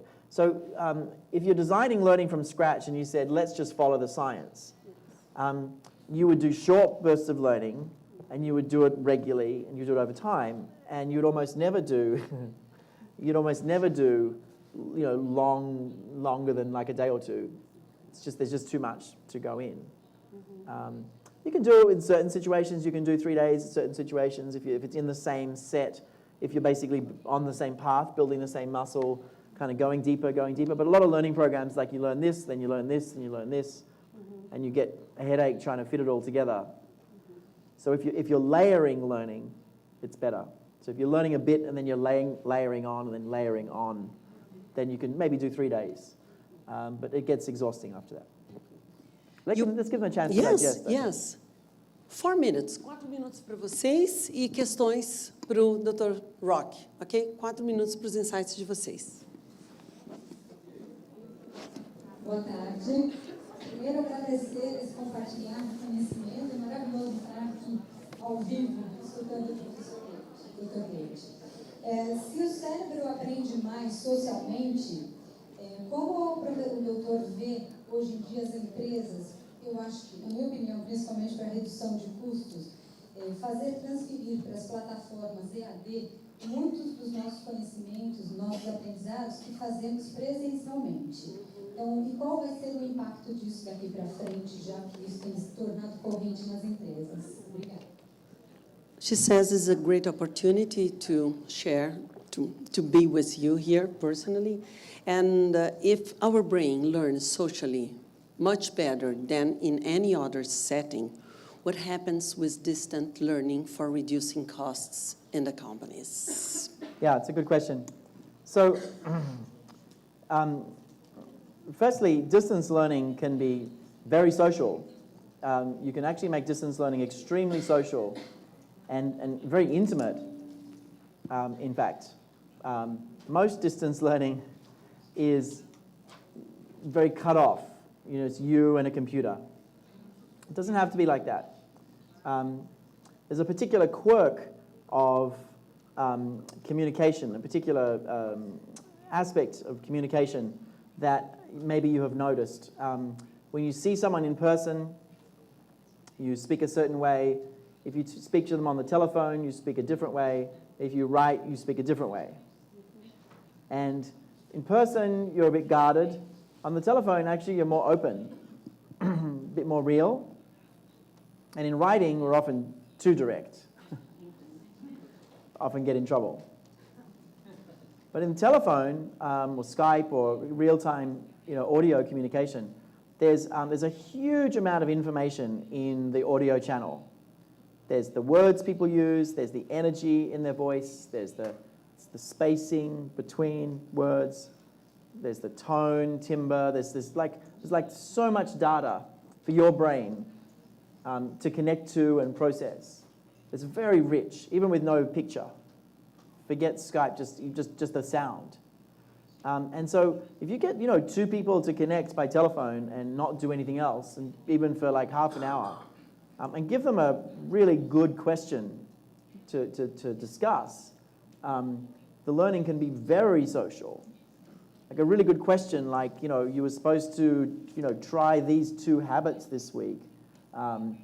What happened when you went to try them, and what did you learn? And say you need to talk about it for 15 minutes each. Right? And if they know ahead of time that's the assignment, they're also much more likely to do it. So you can actually make distance learning very social. The experiment with MOOCs, the MOOCs, there were massive online courses. The experiments largely failed. Putting 200,000 people into a course, you end up with about 12 people at the end, right? So it's not really working. But there are ways to make distance learning social. And I think the more you do that, put things in real time, even though people can be on the other side of the planet, the more powerful they are. Outra questão? Hi, in your book you compare the prefrontal cortex activity of the brain to a stage. Using that same metaphor, how does that compare to a person with ADD? And is it possible to navigate that stage without drugs? I've been navigating the stage without drugs quite well, thank you. So it's a good question. ADD, firstly, let me say, if you have a cell phone and a computer, you have a bit of ADD, which is bad news because that's everyone. Right? Have you noticed? Yes. Have you noticed how hard it is to focus now? And how quickly you're flitting between things, right? So you're training your brain to stay on the surface. So there's a continuum for everything. There's an ADD continuum. There's like no ADD, there's a little bit, there's quite a bit, there's a lot, etc. You're definitely on this continuum of, of like a moderate amount of ADD. Just being, having 2 devices. If you have 3 or 4 devices, you've got some problems. So we're training our brains to not pay attention for long to anything. And it's an interesting challenge. So I'm not a clinical person, so I can't speak to the drug question. What I can tell you is that with the exception of really challenging clinical populations, the brain can be trained. And just like we can train it to stay on the surface, we can also train it to go deep. And so I've been talking to my kids about this. We need to actually put a little bit of practice every week of practicing not being distracted, of practicing actually going deep. One way to do that, maybe just one day a week, switch off all devices for 2 hours, 3 hours. Just follow one train of thought. It's like a holiday. So, practice going deeper with one idea, one project, one thought, one book, whatever. And you'll start to balance it out. So the brain is very plastic. Actually, it's more like mush than plastic. It's the consistency of thick custard, or like not totally hard butter. So it's moving around, and the neurons that I use to hold this pen now are not the neurons that I use to hold this pen in a week. It's all moving all the time. Really scary. You can just ignore I said all that if you prefer. It's scary.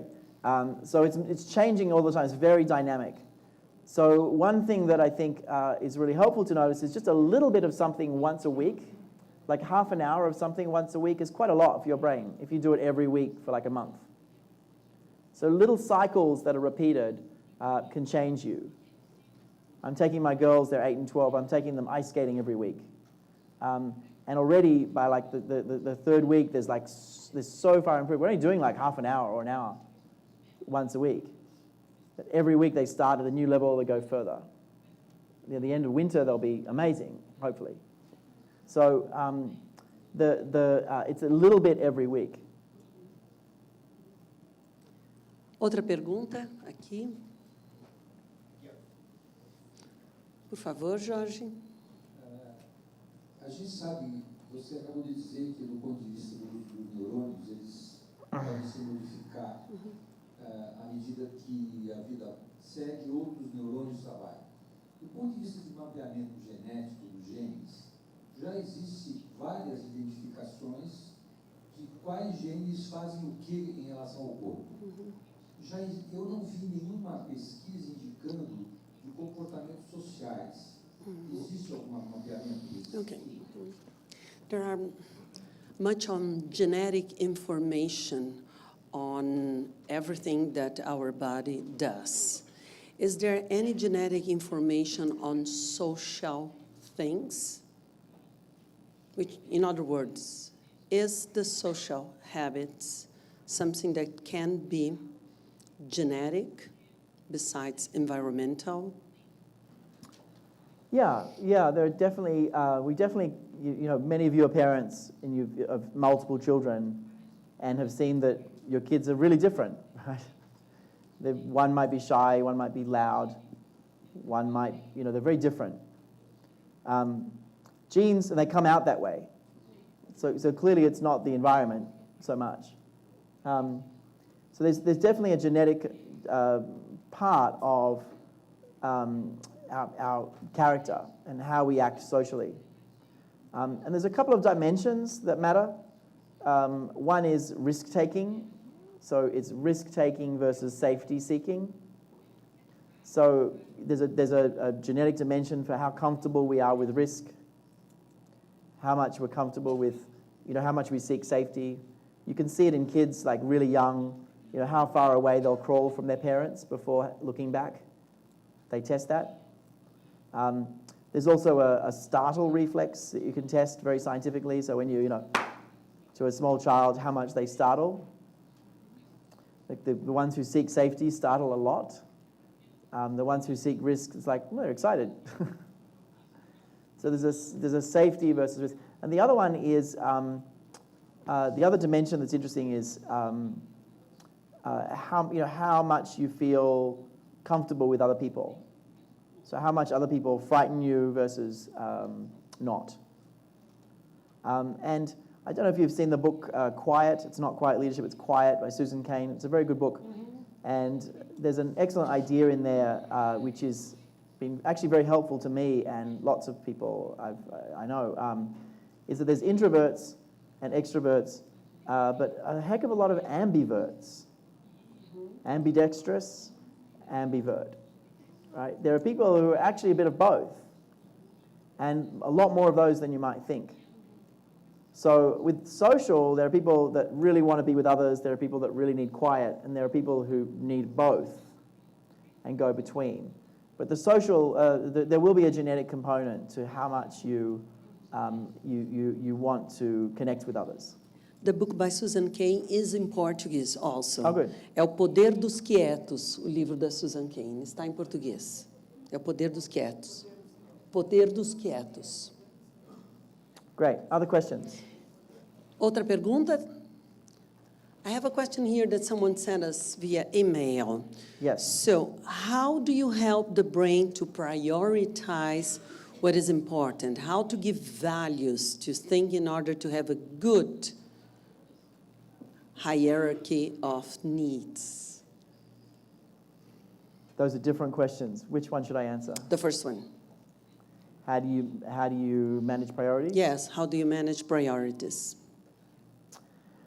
I had an interesting insight, maybe a level 4, when I read a book about the physical structure of the cortex. The cortex is the outer region. And there's a book called On Intelligence. It's in my book, Your Brain at Work, as I quoted a few times. It's actually by the guy who invented Palm Pilot. Do you remember Palm Pilot? Mm-hmm. Once upon a time? Yeah, sad. Anyway, it was very good. He invented it, and he went on to do research and start an institute. But he explains how the physical structure, and he has photographs of how the physical structure of the cortex actually stores information literally in physical hierarchies.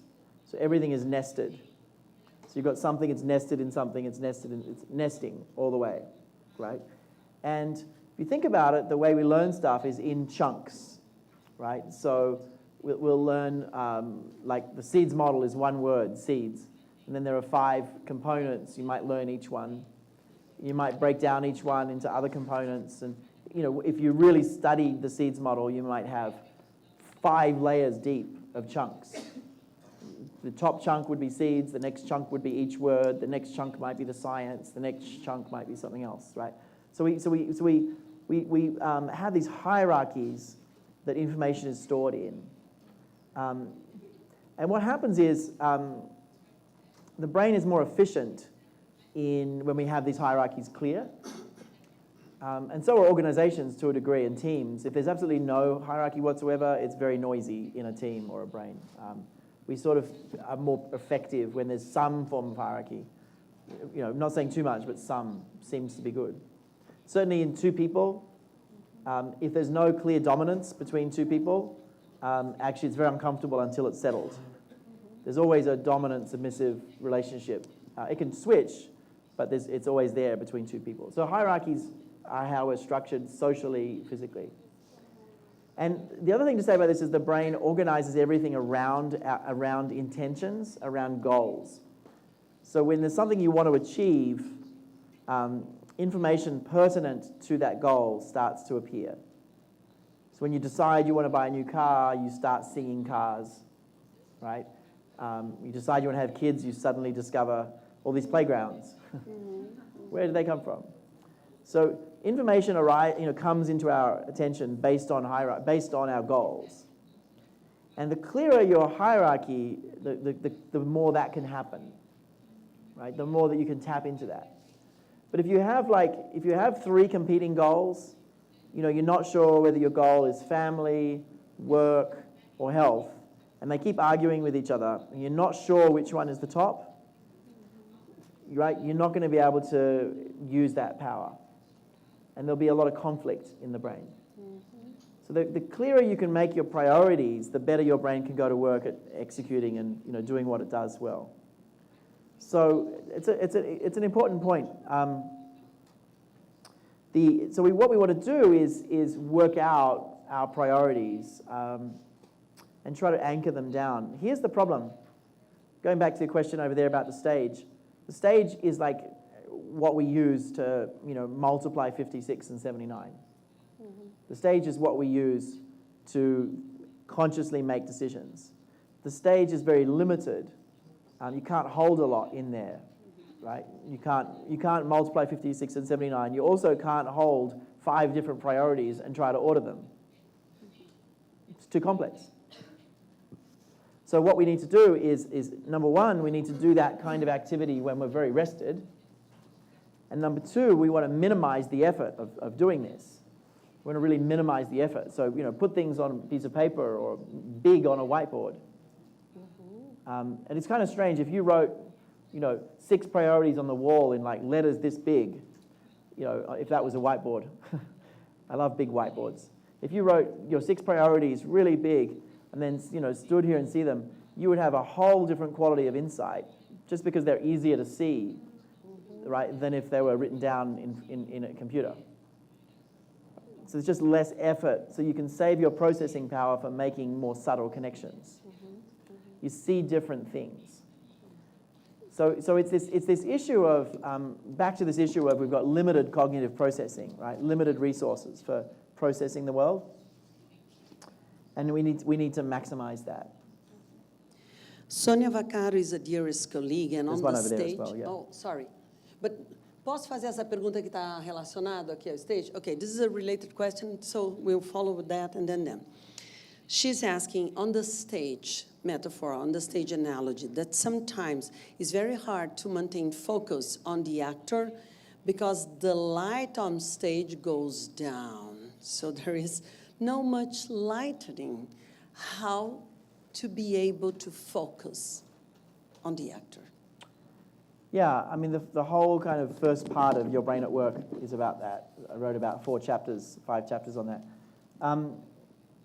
Firstly, it's very normal to find it hard to focus. And when you normalize something, when you realize it's normal, you're less stressed about it.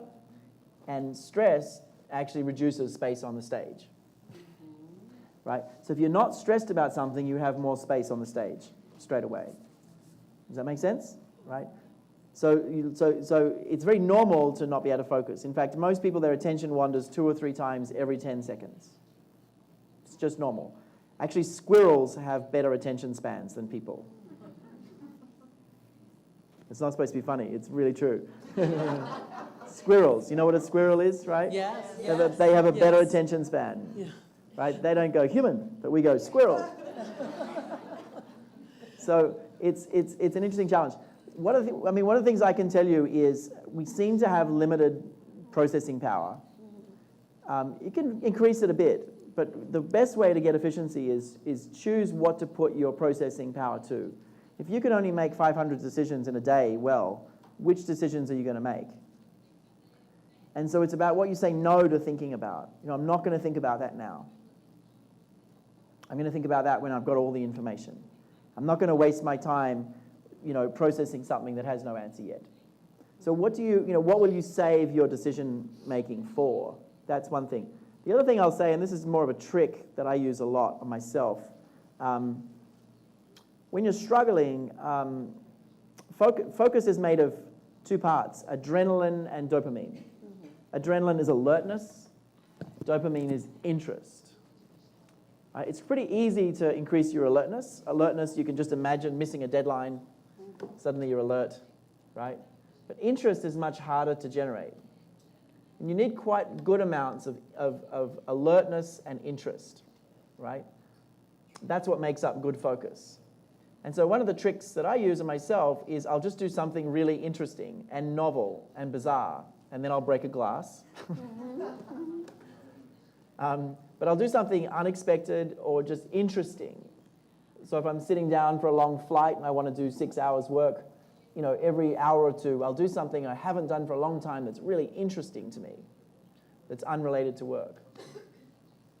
I'll write something I have not thought about for a while, or email someone I've not thought about for a while. So if you do things that are really interesting or funny is very good as well. Humor is very good for dopamine.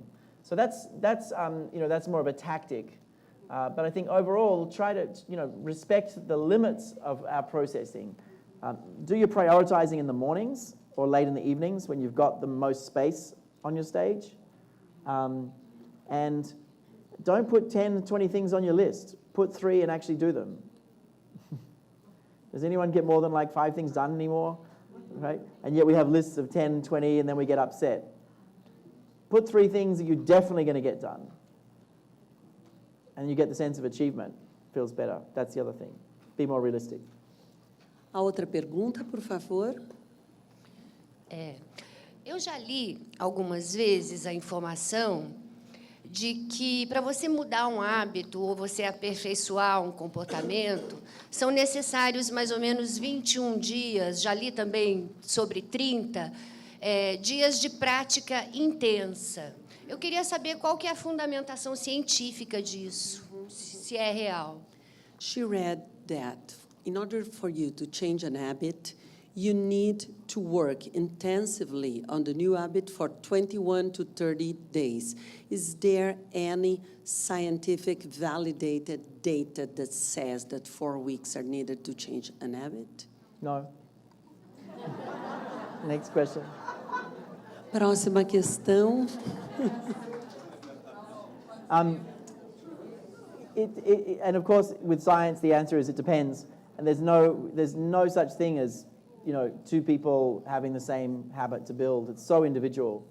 It so depends on the habit, depends on the person, depends on the week, depends on their job, depends on their sleep patterns. And also, a lot of it depends on if it's a completely new habit or there's a strong existing habit that you're trying to alter. If I meet someone, I'm sure you've had this situation, you meet someone and you say their name wrongly in your mind 2 or 3 times, but when you see them, you immediately say the wrong name, right? So you've created a habit really fast. It's just the wrong one, and then you got to repeat it. So actually creating it the first time was easy. Changing it is hard. Have you noticed that? So we actually lay down fresh habits very effortlessly. So there's a big difference between creating a brand new habit and trying to change a habit. And so you're actually much better if you're trying to change something, is not try to alter an existing habit, but to create a completely new one. If someone is, let me think of an example. If someone is trying to, not eat as much, the habit of trying not to eat much is hard, but the habit of discovering delicious salads and getting obsessed about cooking salads or making salads, if you build that habit, you might achieve it. So get obsessed about wonderful salads, as opposed to trying not to eat a lot. So it's a completely new habit is quite fun and quite easy. Changing a habit is the hard thing. That we know. The 21 days, someone just made that up to sell a book.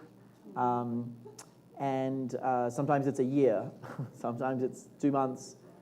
It depends. Is there any hardest habit to change?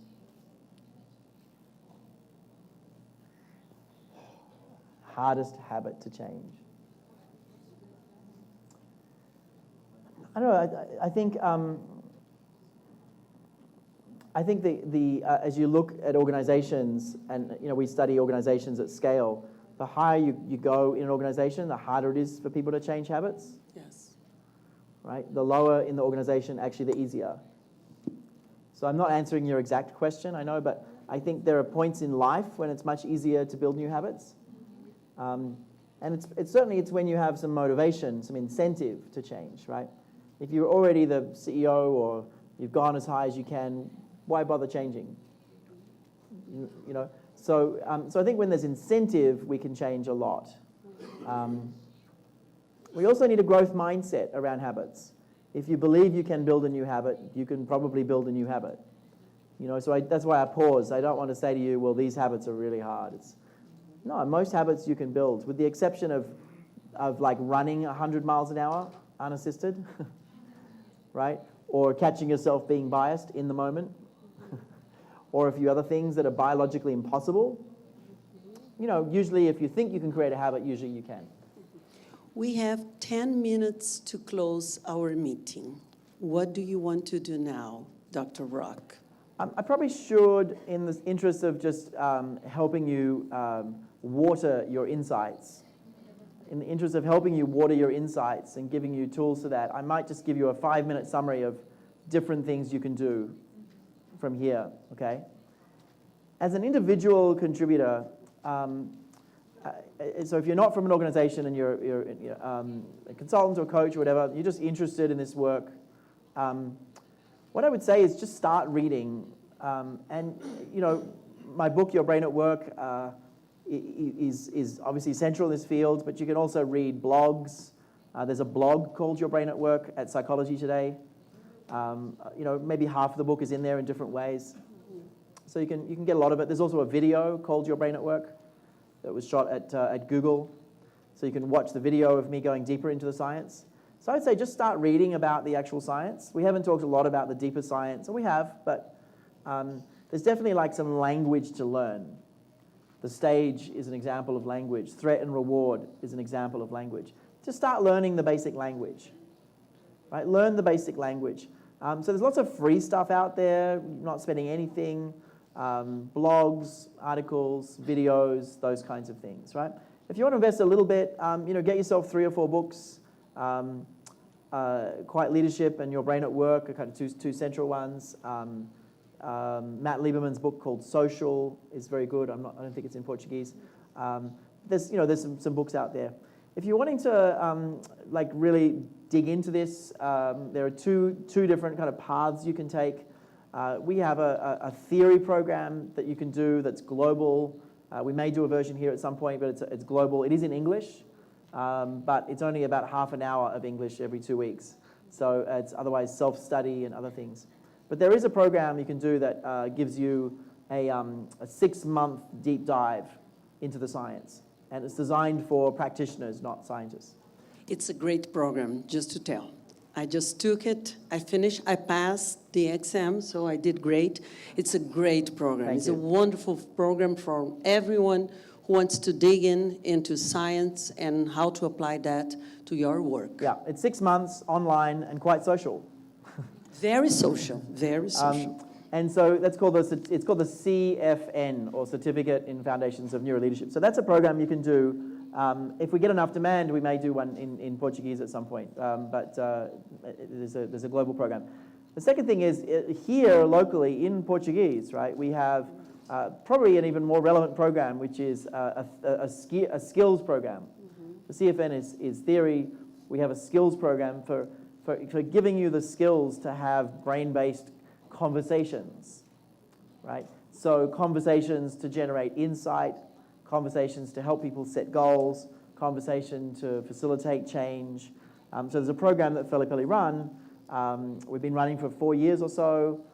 We've got a few hundred graduates, some here, and have a look at that program. So that's a great program to dig into. I think there's only 3 or 4 a year, so worthwhile having a look at the dates ahead of time and planning ahead, making sure you get into a group. The other thing is, if you need an excuse to come to New York, New York's always fun. Our summit is the first week of November next year.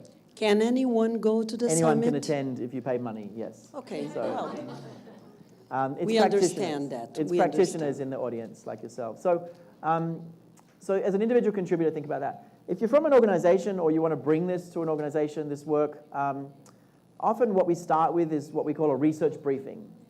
And I've given you like maybe 30 or 40 minutes of each of our 3 big practices: performance, diversity, learning, and change. What we do is an in-house research briefing where we go into the science, case studies, we leave the client with a lot of research papers, things like this. So if you want to bring this in, and these briefings are more for your talent team, maybe a few executives, maybe a CEO, CHRO, up to 25 people learning about the science and cases. So a research briefing is a good opportunity. The second thing is, if you want to not just learn the science, but build a new strategy. Maybe you want to build a strategy for transforming performance or breaking bias. We're doing that work. And the third is, and maybe I'll show you quickly, the third is if you want to educate managers at scale. See if this works. We've got some learning assets somewhere. I did have some learning assets.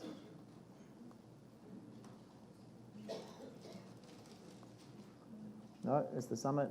I should have some learning assets, but they've vanished. See if I can bring them back up. Anyway,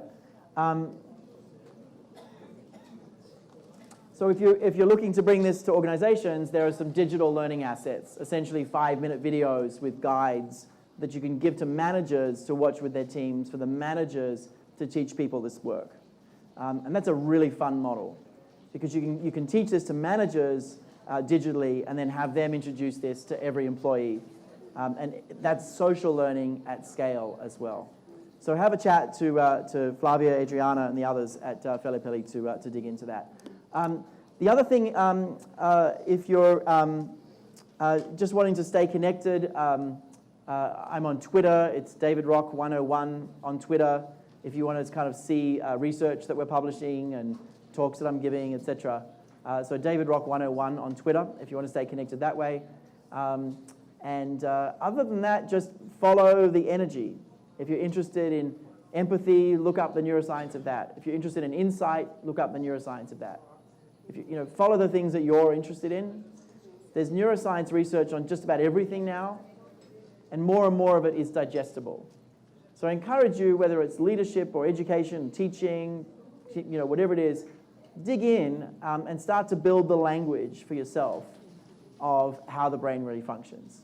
And finally, I just want to say a huge thank you to everyone at Felipe and my partner here, Mara, as well, for a fantastic day with everyone. I think we had a very good day, an inspiring day. We could see your brain, which was great. It's very transparent to all of us. And above all, your generosity is just amazing. It was a privilege to have you here in Brazil for the first time. It was a privilege to be close to you, and it was a privilege to share the stage with all these actors that are going to do great. Yes, go forth and multiply. I would like to call Ms. Adriana Filippelli to close the meeting.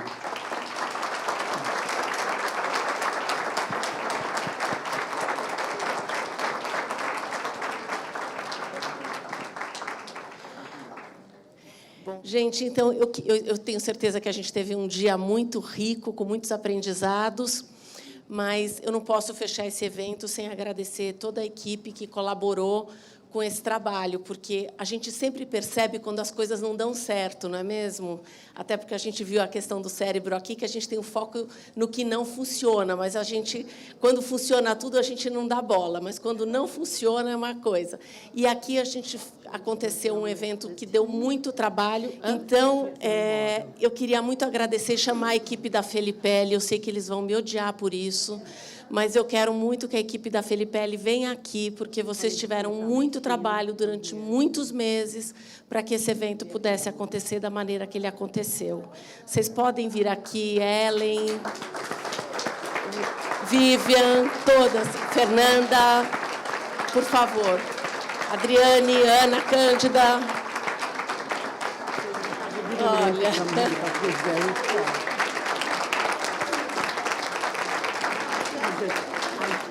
Eu sou muito grata por todo o esforço de vocês. Sem isso, nada disso estaria acontecendo. Muito obrigada. E a vocês.